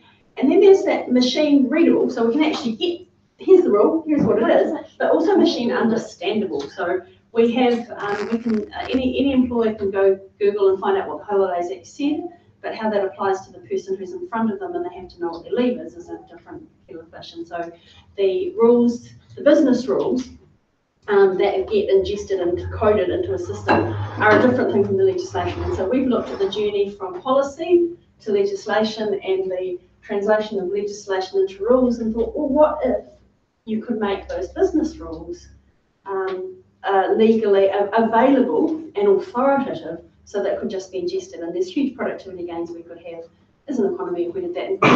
But want to add something here? All I was going to add is just a little query. A lot of people, when we say digital legislation, assume we're talking about XML. We're not talking about XML. We're talking about, and we're not even necessarily talking about APIs, because APIs can be a little too limiting, but being able to query a rules engine effectively, and then being able, and if we think about smart contracts, if at the point, I'll go back to the example of compliance of the bank. If a bank has the rules publicly available about what sort of trigger is required for a particular transaction to be reported to the regulator, then it can be constantly querying that. And if there's a change to those rules, that change from $10,000 to $15,000 or whatever, then it comes through, right? So you're querying it in real time, and then at that exact point in time, making the transaction say, I'm going to report the X, Y, and Z information about this transaction to fulfill my obligations. And you can record in the smart contract at exactly that point in time what rules were invoked. And if I think about coming from Australia, there's a very, very major issue in the use of automation that you may have heard of called robo-debt. And robo-debt, the real danger there is that people the government did this stupid thing where they did bad matching of data and then suddenly sent a whole bunch of very vulnerable people debt notices. It was very, very awful, and people killed themselves over it. It's been very serious. And around the world, everyone's watching it, including all the other governments, to say, let's not do that, which is heartening. But the key thing there is a citizen should also have, the immutable record of the decision that was made about them and the conditions under which that decision was made, so that if that sort of thing happens again, they can say, well, no, you decided this and it was valid at that point in time, so you can't just, reverse that decision. No way, you're not getting that. And an effective story that was shared at near Tui this week, which was with Cory Doctorow and sort of on copyright, was the person who said driving in Europe and passing a speed camera and going too fast, within 24 hours, receiving sort of the electronic copy of this is the details, you have exceeded this, you have got the fine to pay. And it was like linking it really closely because, car registration linked to cell phone, define driver's license, whatever. I don't know the link ups, But it was saying the difference between that and New Zealand, where you might wait weeks for something to appear in the post, means there's no educational link and there's a lower sort of likelihood of being paid. Having it instantly there is both effective for the person and, not that word, but yeah. The final thing I'll say is that the very real application that we're playing with right now is actually about service delivery. Nothing to do with blockchain, but it might be worth just quickly mentioning, which is the Social Security Act basically outlines the conditions of eligibility for many of the benefits in this nation. So we've worked to digitize those rules, make them available to an eligibility engine that actually pulls together a whole bunch of those rules from the Social Security Act and a whole bunch of the rules regarding the tax credits around having a child. Specifically so a person can answer questions in a logic engine and say, oh, what are the things that are relevant to me regardless of which agency they come from? Because actually a person doesn't care which government, which department holds what legislation, they just want to understand what applies to them. So it's a very small example of this concept that is having some fairly big explosion impacts on some of our colleagues across government, because they're all going, oh yeah, rather than everyone reverse engineering everyone else's rules engines, if we actually have the legislation as code and all drew from that, including government consuming its own regulation and legislation as code, then that would make everything a lot clearer. I got to run because she's, yeah, no, sorry. No, well, we're doing this similar thing in IDEM in the part of the business transformation program, and we want a rules engine in there, but a lot of rules are customs as well as legislation, if you know what I mean. It's how we interpret them. Customs. In between rules and regulations So and that's case what's law. Yeah. And this is kind of the point. Everyone right now just builds their own rules engine. Yeah. Everyone. And yet they don't make, and we already had one major agency say to us recently that they were going to go and just buy another rules engine. We said, well, cool, but how are other people going to consume your rules? But would they want to do that? So, yes, of course. So this concept of turning our legislation into consumable code as digital infrastructure that everyone can then build on, because it is effectively the operating system that we're all building on, is a fairly new concept, fairly experimental. We'll go into more details tomorrow. Yeah, and chase the frog. Tomorrow we have me to talk about the legal end of things and the policy and the PR code, but also our Matthew, who was here earlier, has done this in France, in Paris. So he's built a similar service to what I just found out this evening, but he's going to come back tomorrow and we'll be able to present on that as well. So we'll sort out the timings, but he can come back around noonish. And so Okay, that'd be excellent. So, yeah. Yeah, so... Mark, did you want to give a sort of quick summary of what you want to talk about tomorrow? Sure. So the context is I gave a talk at Multicore World, a conference here in Wellington a few weeks ago, and another talk 3 years ago at the same conference, both of which are highly relevant to a lot of these discussions here. And so it basically covers my journey. How did I end up getting interested in these areas, discovering these technologies? And I'll give you a little teaser that there's someone that all of you know that was central to my transformation into getting really interested in this. And so since then I've been learning about it and working on addressing some of the issues that I see. So I'll talk about what some of those issues are and a little bit about what I've been working on. And the talk is sort of half an hour-ish, so that in an hour slot we'll have plenty of time for discussion afterwards and stuff like that. Cool. And the other thing, so we have space, the agenda tomorrow is starting off at, we open at 9:30. So come on in, use the Wi-Fi, hopefully it's working, it's usually halfway decent. We've got a slot for the hackathon to begin. We've said 11 o'clock and then you've got 24 hours. We could kind of make that 11:30 or around that. At that same time, I was going to talk about digital legislation, me and Pierre and Matthew and Mark. We'll jiggle that out tomorrow. Have a lunch break, and then we've got space for discussion in the afternoon for topics of people who aren't hacking, or even if people want to take a break and discuss, or if everyone wants to hack, we hack. So pretty flexible, everything agile, iterative. So what I thought I could do is just run through what the hackathon is. And also look at some of the challenges, because the challenges are actually quite good. So I'm just conscious this room's quite hot, and we've got a giant screen out there that I could log into so I can bring the hackathons on the board. Yep, that'd be great. Should we do that? Yep. When I say I can log into it, I haven't actually done that, but I've seen my colleagues do it. So I'll give an overview of the hack stuff, and then and what, in terms of what it is, while Rachel's sorting that out. So basically, so there's 3 streams to the sort of event that we've sort of signed up to. One was to sort of learn what is a blockchain, etc. The other one is just to open the floor for discussion, which we'll do tomorrow afternoon. So if there's any topics that you want to actually cover for that, that would be, just let us know. We'll schedule those. We can have a round table. So IoT and the law would be sort of like one of those we can cover off. Digital identity overall could be another one. Okay. But one of the other main themes is streams is the hackathon. And the idea behind this is you've got 24 hours to solve a particular challenge. The challenge could be the estate one that was put up here, discussed just by Wendy, was it? By Wendy.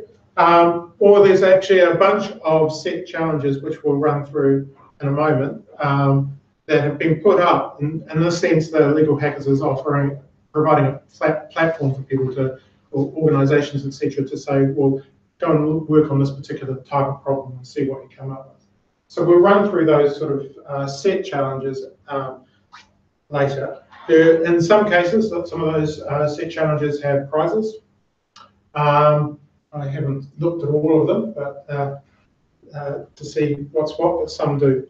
The idea is they're structured in a particular way, which is you to come up with what's referred to as a conceptual design. And the other part is a rapid prototype, and I'll expand on what those 2 things are. Okay. The conceptual design stuff is to basically come together, look at what the business model or the context, the problem that you're actually trying to solve. So if it was like estate is a good example that Wendy brought out. If it's something in the health, that might be health records. How do you get portability of health records, for example? So you'll be situating that within some sort of business context. And by business, I mean your problem domain is what we're looking at, not necessarily business per se. And then the important bit here is to then provide, and this is probably where the bulk of the work is going to come into thinking about these sort of things, is what sort of what sort of legal framework is necessary to actually take this idea and map it down to the other part of the conceptual design, which is the technical architecture. So those are the 3 parts of the conceptual design phase: is come up with a business model that you'll put in the thing in, look at the legal aspects to it, and what is your technical architecture. Now, the specifics of each of the challenges will detail what's going out, and Rachel said. And finally, the other part is a rapid prototype. So the rapid prototype is basically, can be something simple like a paper prototype, just showing how you would step through your particular scenario problem domain that you're looking at, or it could include code. Right? So if we've got software developers that can come in and wants to write a bit of code, great, we can go off and do that. You've only got 24 hours, so don't expect to be able to get a huge amount done within that time frame. And the primary aim is really just to learn about a challenge or a domain by actually doing. Right? That's the purpose of it. Just by focusing on a particular context, which is your business model, and then seeing how we could actually solve that problem using the various different tools that we've got here, the legal framework and the technical architecture, and potentially build a rapid prototype. And that could be a clickable prototype, it could be a paper prototype, it could be those are the things. The format of it is, if you want to do a challenge, and we'll go around and see, I can sort of pitch an idea now, once we've gone through. But the idea is you come together as a team. If you all want to work on that particular idea, you vote with your feet, if you like. You've got to do a 2-minute video pitch before the hackathon starts. So that could be simply just getting your cell phone out, standing up in front of the whiteboard there, and this is what problem we're going to work on, right? You upload that to YouTube, wherever, and then you register through the whatever registration mechanism each challenge you've decided to do. And then you've got 24 hours to basically work on it, and at the end of that 24 hours, you produce another 2-minute video that says what you found, what you've discovered, what you worked on, right? You may have other assets that you come, you may have code, you may have prototypes, you may have business model canvas or customer journey that you've done. Any of these sort of things, you upload those to GitHub. So, if you've never used or don't even know what GitHub is, this is one of the things you'll learn about probably over the weekend. So if we go out here and we'll run through some of the challenges.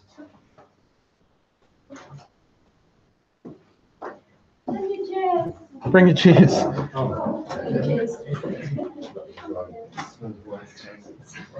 a heck of a lot we're doing. We're just hacking it, and I'm going to move on out this way. Could you bring them up?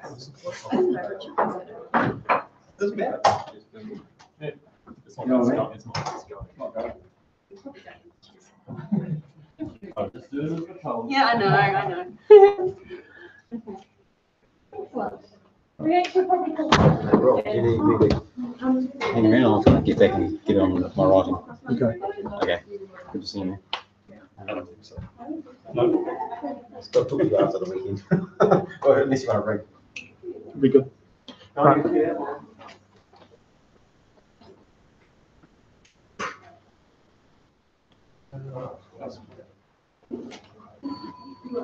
Oh, everyone's bring their chairs out. We'll bring our chairs out. I don't think we need to.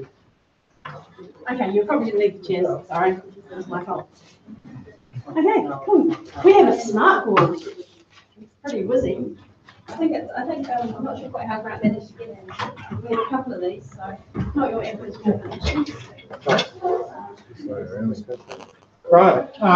Now these challenges are actually quite a good sort of framing of.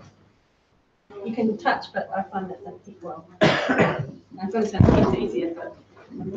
So for those that are interested in, as I said, with the hackathon, it really does, you're just there to try and learn new stuff by working with a bunch of people that don't necessarily know, but are coming from different perspectives and focusing on a particular challenge. What you produce is totally up to you. We've got 24 hours in which to do it. Whether you use those full 24 hours or not is totally up to you as a team. Certainly for tomorrow, we can start this thing at 11 or 11:30, and we've got the venue till about 6 o'clock here. But if you want to come back on Sunday for a few hours just to finish up, come again, we can open up and do that as well. Oh, hang on, two hats, we go. Right. So you can go and read up more on these tonight if you wanted to, but they're at legalhackers.org, CL+B Fest 2018, I think it is. Dash hack. You just go and look into the hack challenge. And then underneath that, we've got a basic summary of what's going on and how to go about and do your submissions as a hack team with your group. And then we've got a whole bunch of challenges down here. These are set challenges, and by no means do we have to do those. But if people want to focus on those, then that's what we can do. We could have, if there's enough for 2 teams, that's great. But if everyone just wanted to work on one challenge, that's just fine as well. And in between, we'll be running the other sessions. Of course, you can dip in and out. And those that don't necessarily want to work on a hack could just hover around and help the teams out that are working on things and discuss things. So, the challenges. The first one is the Smart Legal Contract Challenge. That's listed up there. And summary there is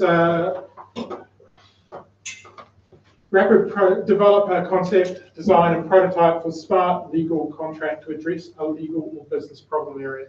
Now, the distinction here is you've probably heard a lot of the term smart contract before being used in the context of blockchains. One, they're not really that smart. They're just automated processes. 2, they're not technically a contract either, right? And there's certainly no legal coupling to them at the moment. So the idea of legal smart contract is try to couple some of that code. How do you couple some of that code that is running on a blockchain network to give it legal veracity? So how do you go about doing that, and under what context? So that particular challenge is looking at, I think, to do it on Ethereum. Conceptual design. Legal business problem may include supply chain, employment, professional services. The results are transactions involving the transfer of property, so if anyone's interested in doing land transfer, that's one example of it. Service level agreements, the SLAs, venture fundraising, examples. So we've got a whole lot of criteria, and then there's judging information down here. And I'm pretty certain this one's looking at using the Ethereum blockchain. So just one thing to bear in mind, we kind of are here to support you, give you space to get together and do this stuff, but when you enter the challenge, you're actually entering with these chaps here, chaps and chapesses, have put together the competitions, and we're just here to encourage you to enter, but we don't actually we're not anything to do with them other than giving you a space and a base to meet each other and hang out and do stuff. So, sort of disclaimer, no liability, etc., etc. So we've got the second one, number one is collective copyright challenge. A plan for control of copyright by a group of software engineers who are contributing to a software project. Now, some of the discussion was, before we kicked off, was looking at software licenses versus, say, a Creative Commons license, so the distinction between them. How does a bunch of software developers come together to decide or agree the development of a bit of software? And that's really kind of what that challenge is looking at. In particular, they're interested in things like the DAO, a distributed anonymous organization. So this is the idea that a lot of the business function and accounting and fiduciary functions that are going on can actually appear on a blockchain network. Right? So how can you develop a legal framework to bind what the technology does to what the intent of the software developers? The decentralisation of data challenge, I think that's looking at machine learning of legal text, legal corpus, and how would you apply a particular blockchain there? I think that's coming out of the Vanderbilt, Nashville. And I don't know if that link follows through. Yeah, democratization of legal data. So this is particularly looking at case law and how would you analyze that sort of stuff. Okay. So that's that one. Feel free if you just want to play with a smartboard. If you like me, you haven't had a phone one. Yeah. That's enough. There we got that. Just scrabble. So that is looking at data and democratization of legal data in that sense. That actually may cross over a little bit with the data commons sort of work. So yeah, that's cool. Dispute resolution challenge. This is being brought up. For so many of these sort of situations when we're talking about legal contracts and stuff like that, we've got the notions of dispute resolution or arbitration, two different concepts in the sense of how do we actually go about handling those sort of situations? How do we do something like an alternative dispute resolution when something goes wrong? And what does it mean? What tools are necessarily needed, etc., to do that? So that's looking at that. So develop a dispute flow diagram and rapid prototype that gives dispute output based on input of dispute and business model for software system or the service. So that would be like taking, I've got a series of transactions that have occurred on a blockchain, and one of them went wrong or there was a dispute. How do we go through the process of going through that dispute resolution process? Okay. The sovereign legal identity challenge. This is basically how do we create legal identities, legal digital identities? How do we bind through a trust framework, legal framework, which is often referred to as a trust framework in this context? How do we bind a person to some digital representation of them, and what does that actually mean? And so many of the sort of discussions that you will end up having around blockchain related stuff actually end up coming back, well, we need some sort of solid notion of digital identity. So that's what this particular challenge is about. What does that mean? And they're looking at things like data portability. How do I move the data around? Okay. how do I control access to my data, the preferences, the stuff that was talked about earlier. Transactive power challenge. This is really quite an interesting one in the sense of why do we need the big power companies? If everyone's got solar power or solar cells or some form of wind power, etc., why do we have to keep pumping it back into the grid? What happens if you've got a neighborhood storage fuel cell or storage, and all the people around the neighborhood are doing, got solar panels and stuff like that? How can they transact more efficiently between themselves? And what does that mean? And what does that look like? And so that's referred to as transactive energy challenge. Actually came across some papers just recently looking into that particular one. Zen governance challenge.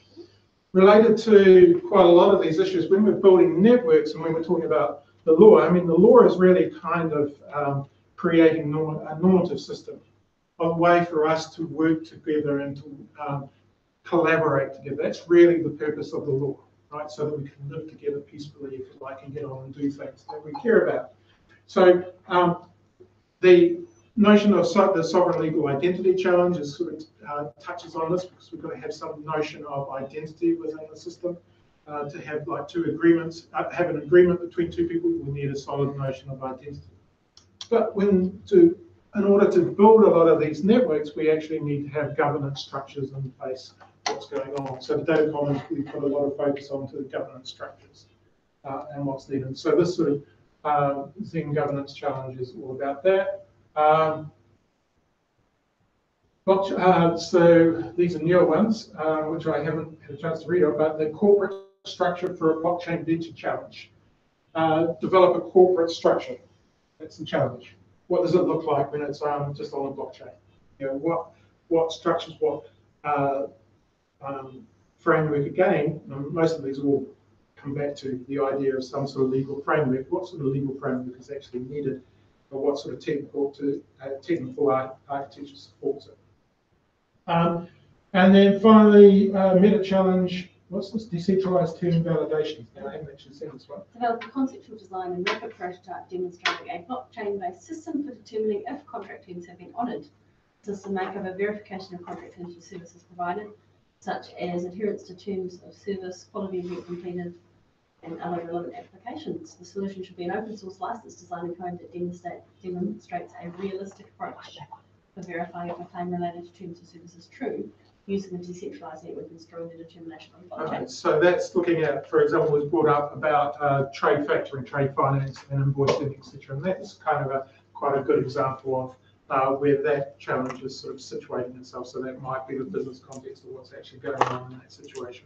So how would we do these things in a blockchain based network? Okay. So those are competitions which have prizes and things that are run by people there. You don't have to hack on any particular one of those. If there's something that people are interested in together in this room that they want to get, that you want to get together, it's fine too. And we can call it just like the Wellington challenge.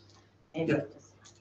We're not like we've got 500 people who are kind of all competing for something like that. But it's, you know, do it. The rule that when we went on our conference calls about this was do what's fun, do what you enjoy, and yeah, rather than feeling you have to do any of that.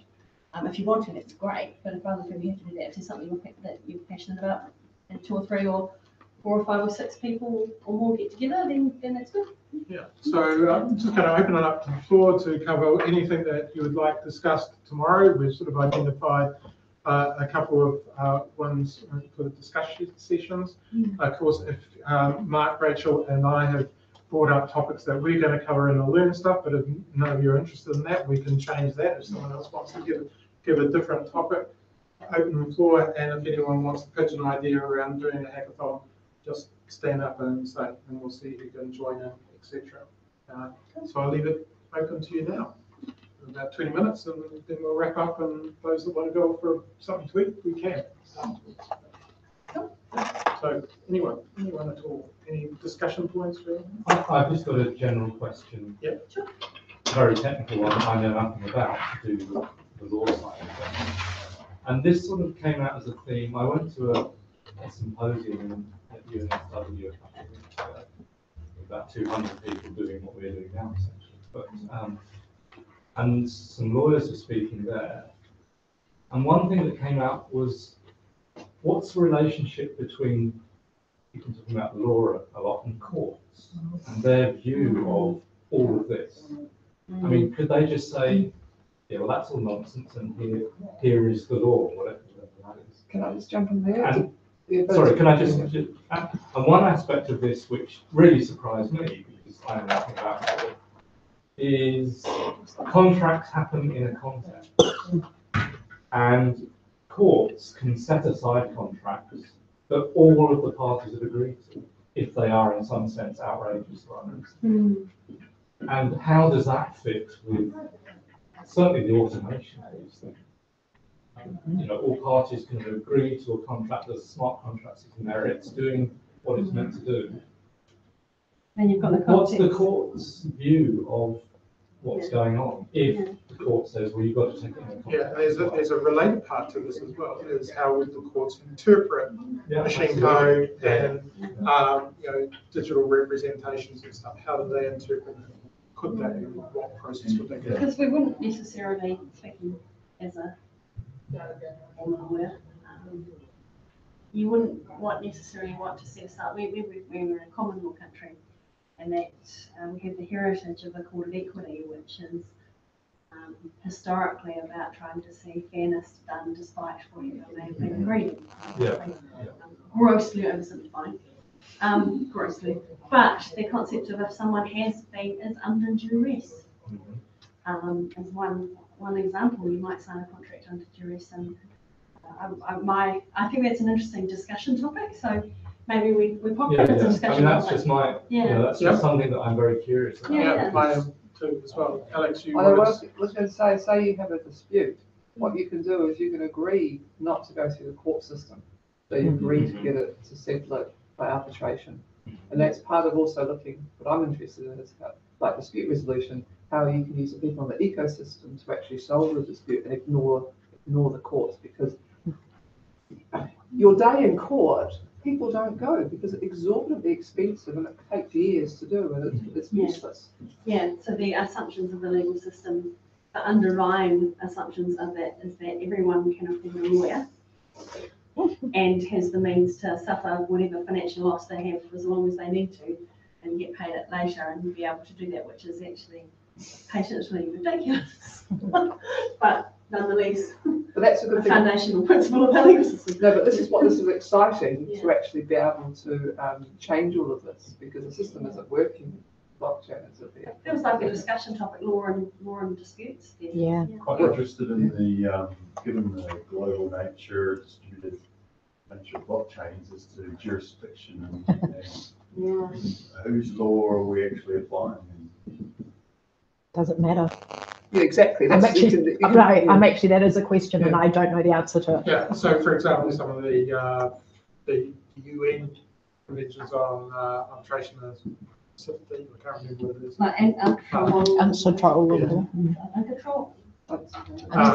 Universal across most Western jurisdictions. So can you use those to help solve a lot of the dispute related? And it doesn't matter if people don't respect the authority of the decision anyway. It's just like for New York, they got the license, I think, but all the players in the cryptocurrency space have also moved out of New York, moving to countries that are more lenient at this point in time because of the unregulated nature. Yeah, so actually, so law, regulation.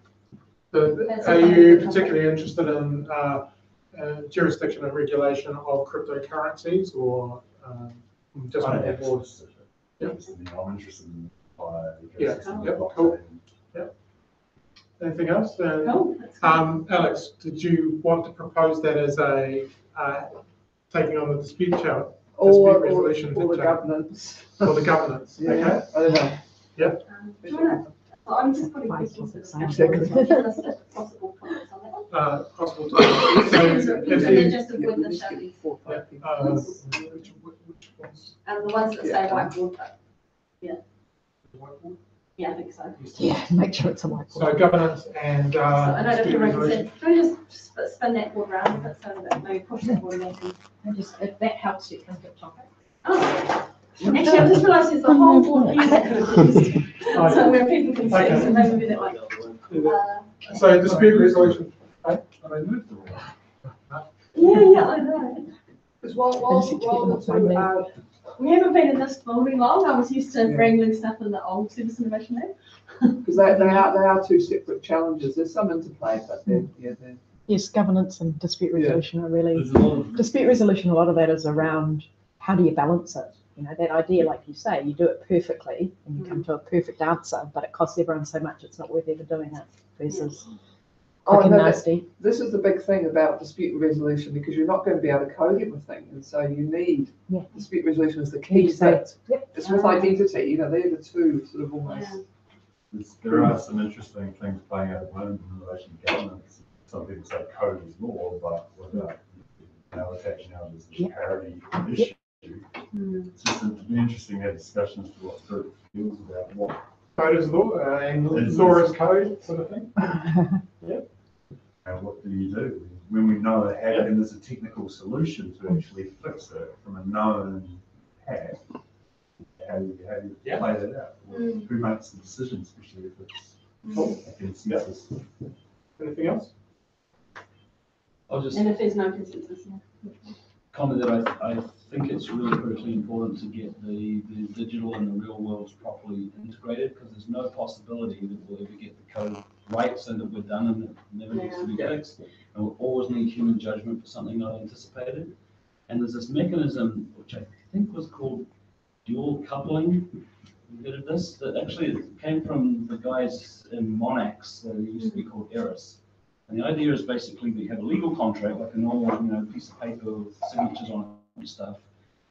In it, it's got a reference to one or more smart contracts and their hashes, and then the smart contracts are instantiated with the hashes of the contract as well. So this way you couple together a legal contract that operates in the real world together with smart contracts, and then you can have things like you can mechanize the process for raising a dispute and what should the process be to resolve and stuff like that.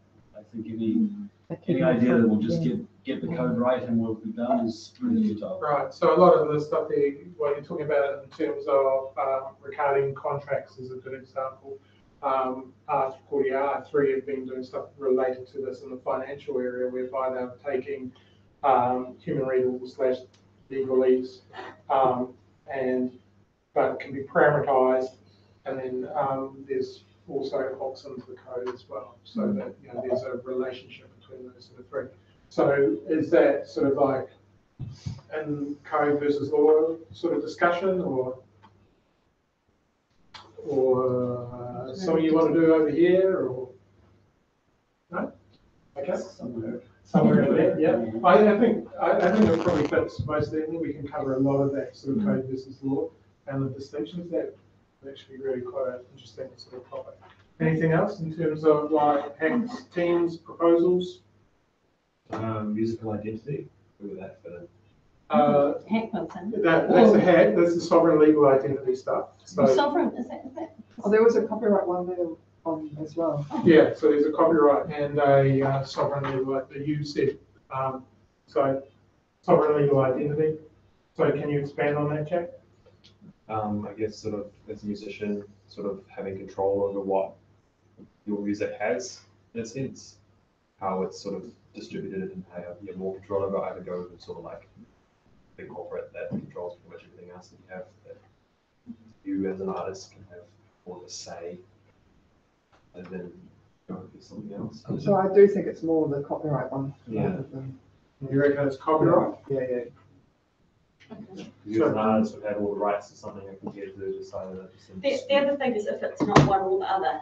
If you want to enter for prizes, then you need to fit within a box. But if you just want to solve a problem, you can solve a problem. The sovereign legal identity one does look at copyright. It covers off basically trying to say how do you sign copyright contracts with a legal identity. So that is one of the aspects of the sovereign legal identity challenge, is to actually sign contracts for copyright.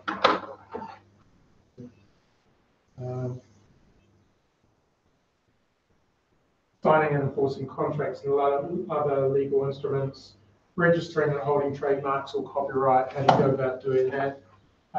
As examples, sending and receiving binding legal notices is another one.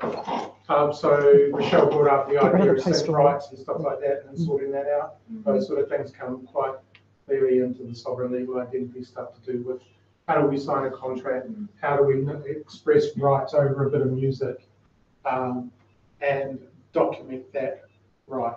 And it's got to be, obviously, I'm the artist, I've produced this bit of this song, I've produced this bit of recording, and I'm signing that into some sort of agreement. So it can cover either one of those, copyright or the sovereign legal identity. Anything else?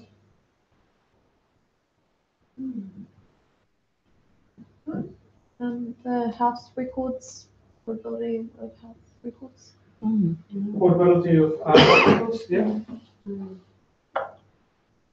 What would you put that under?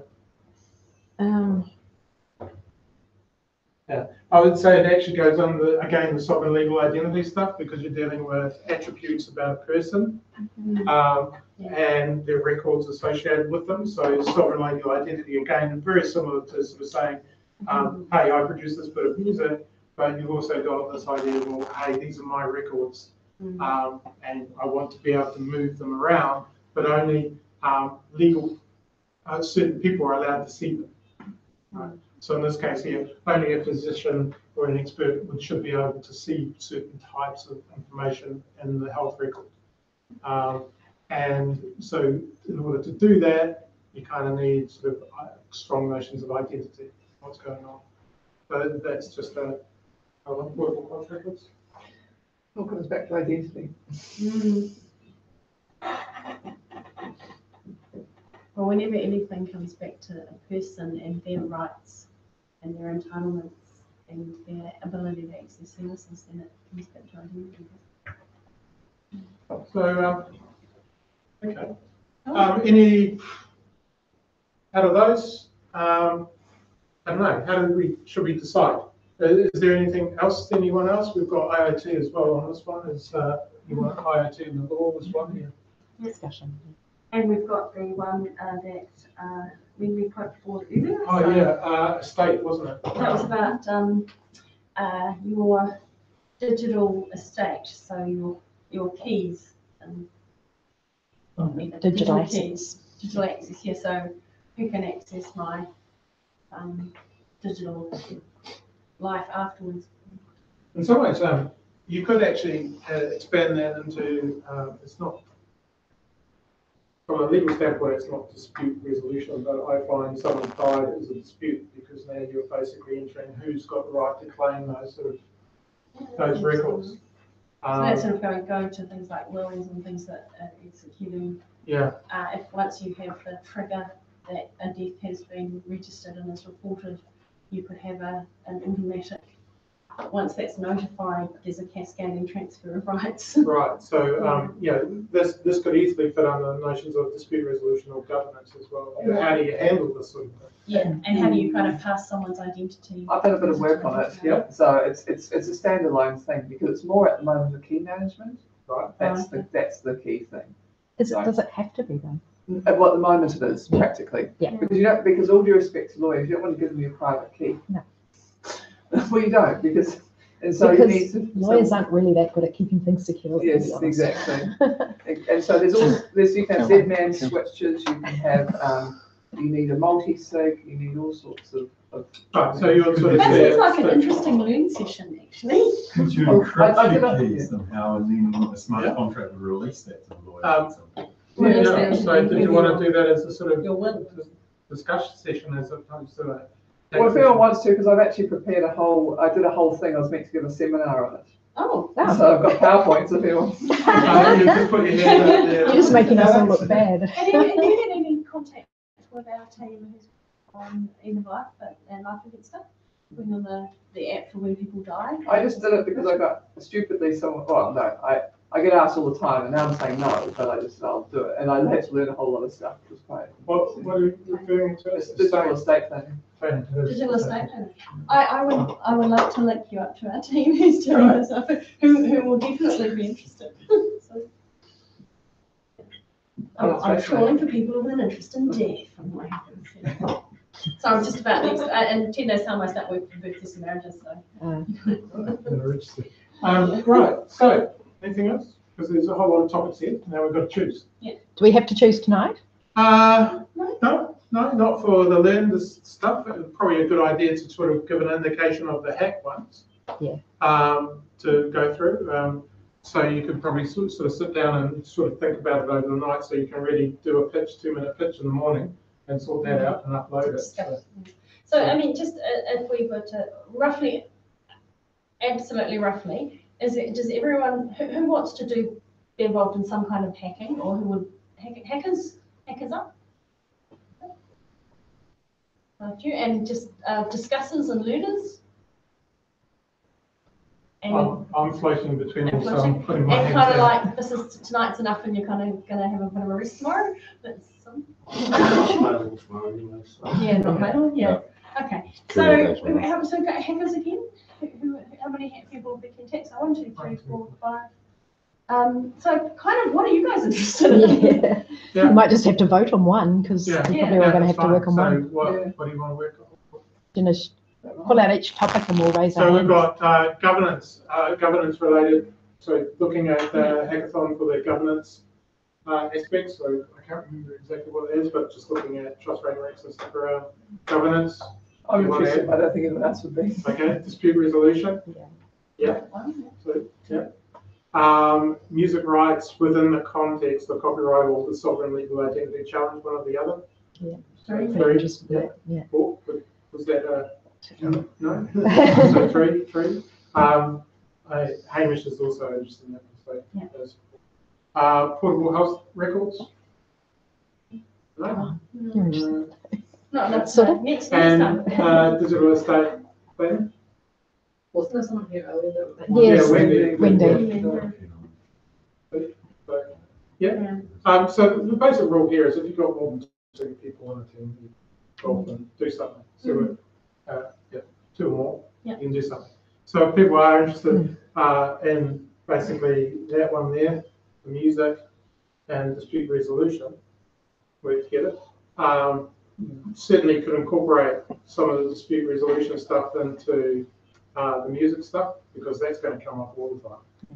So that's part of the context in which you actually build the trust framework for music, handling disputes around music. It's interesting because there is one, just to come up for creative rights and things. I don't know if you're familiar with what screenwriters do, and the arbitration service to see who gets screenwriting credit on a movie. And the Screenwriters Guild of America, official title. People do a concept script, and you see it's by story by credit and written by so and so and so and so, and who gets the Oscar. And there are people read through, and there are formulas you can have the character's name changed, what percentages change. That would be the sort of, I don't know if the music's the same, but it's hardly melody and rhythm and lyric, and who played the bass and who played the trombone, and what percentage of time are they heard on the track, or right, you get into all that, and that's part of what's called split negotiation, splits associated with things, but then you've also got the idea of remixing and stuff like that that comes into it. It stems a whole lot of sort of areas. So 1, 2, or 3. So well, we've got Pia coming back in the morning as well, so she's bound to be interested in something. okay. But those that want to, Jack, Leighton, Michelle, and anyone else that wants to do the music sort of one, have a little conflict.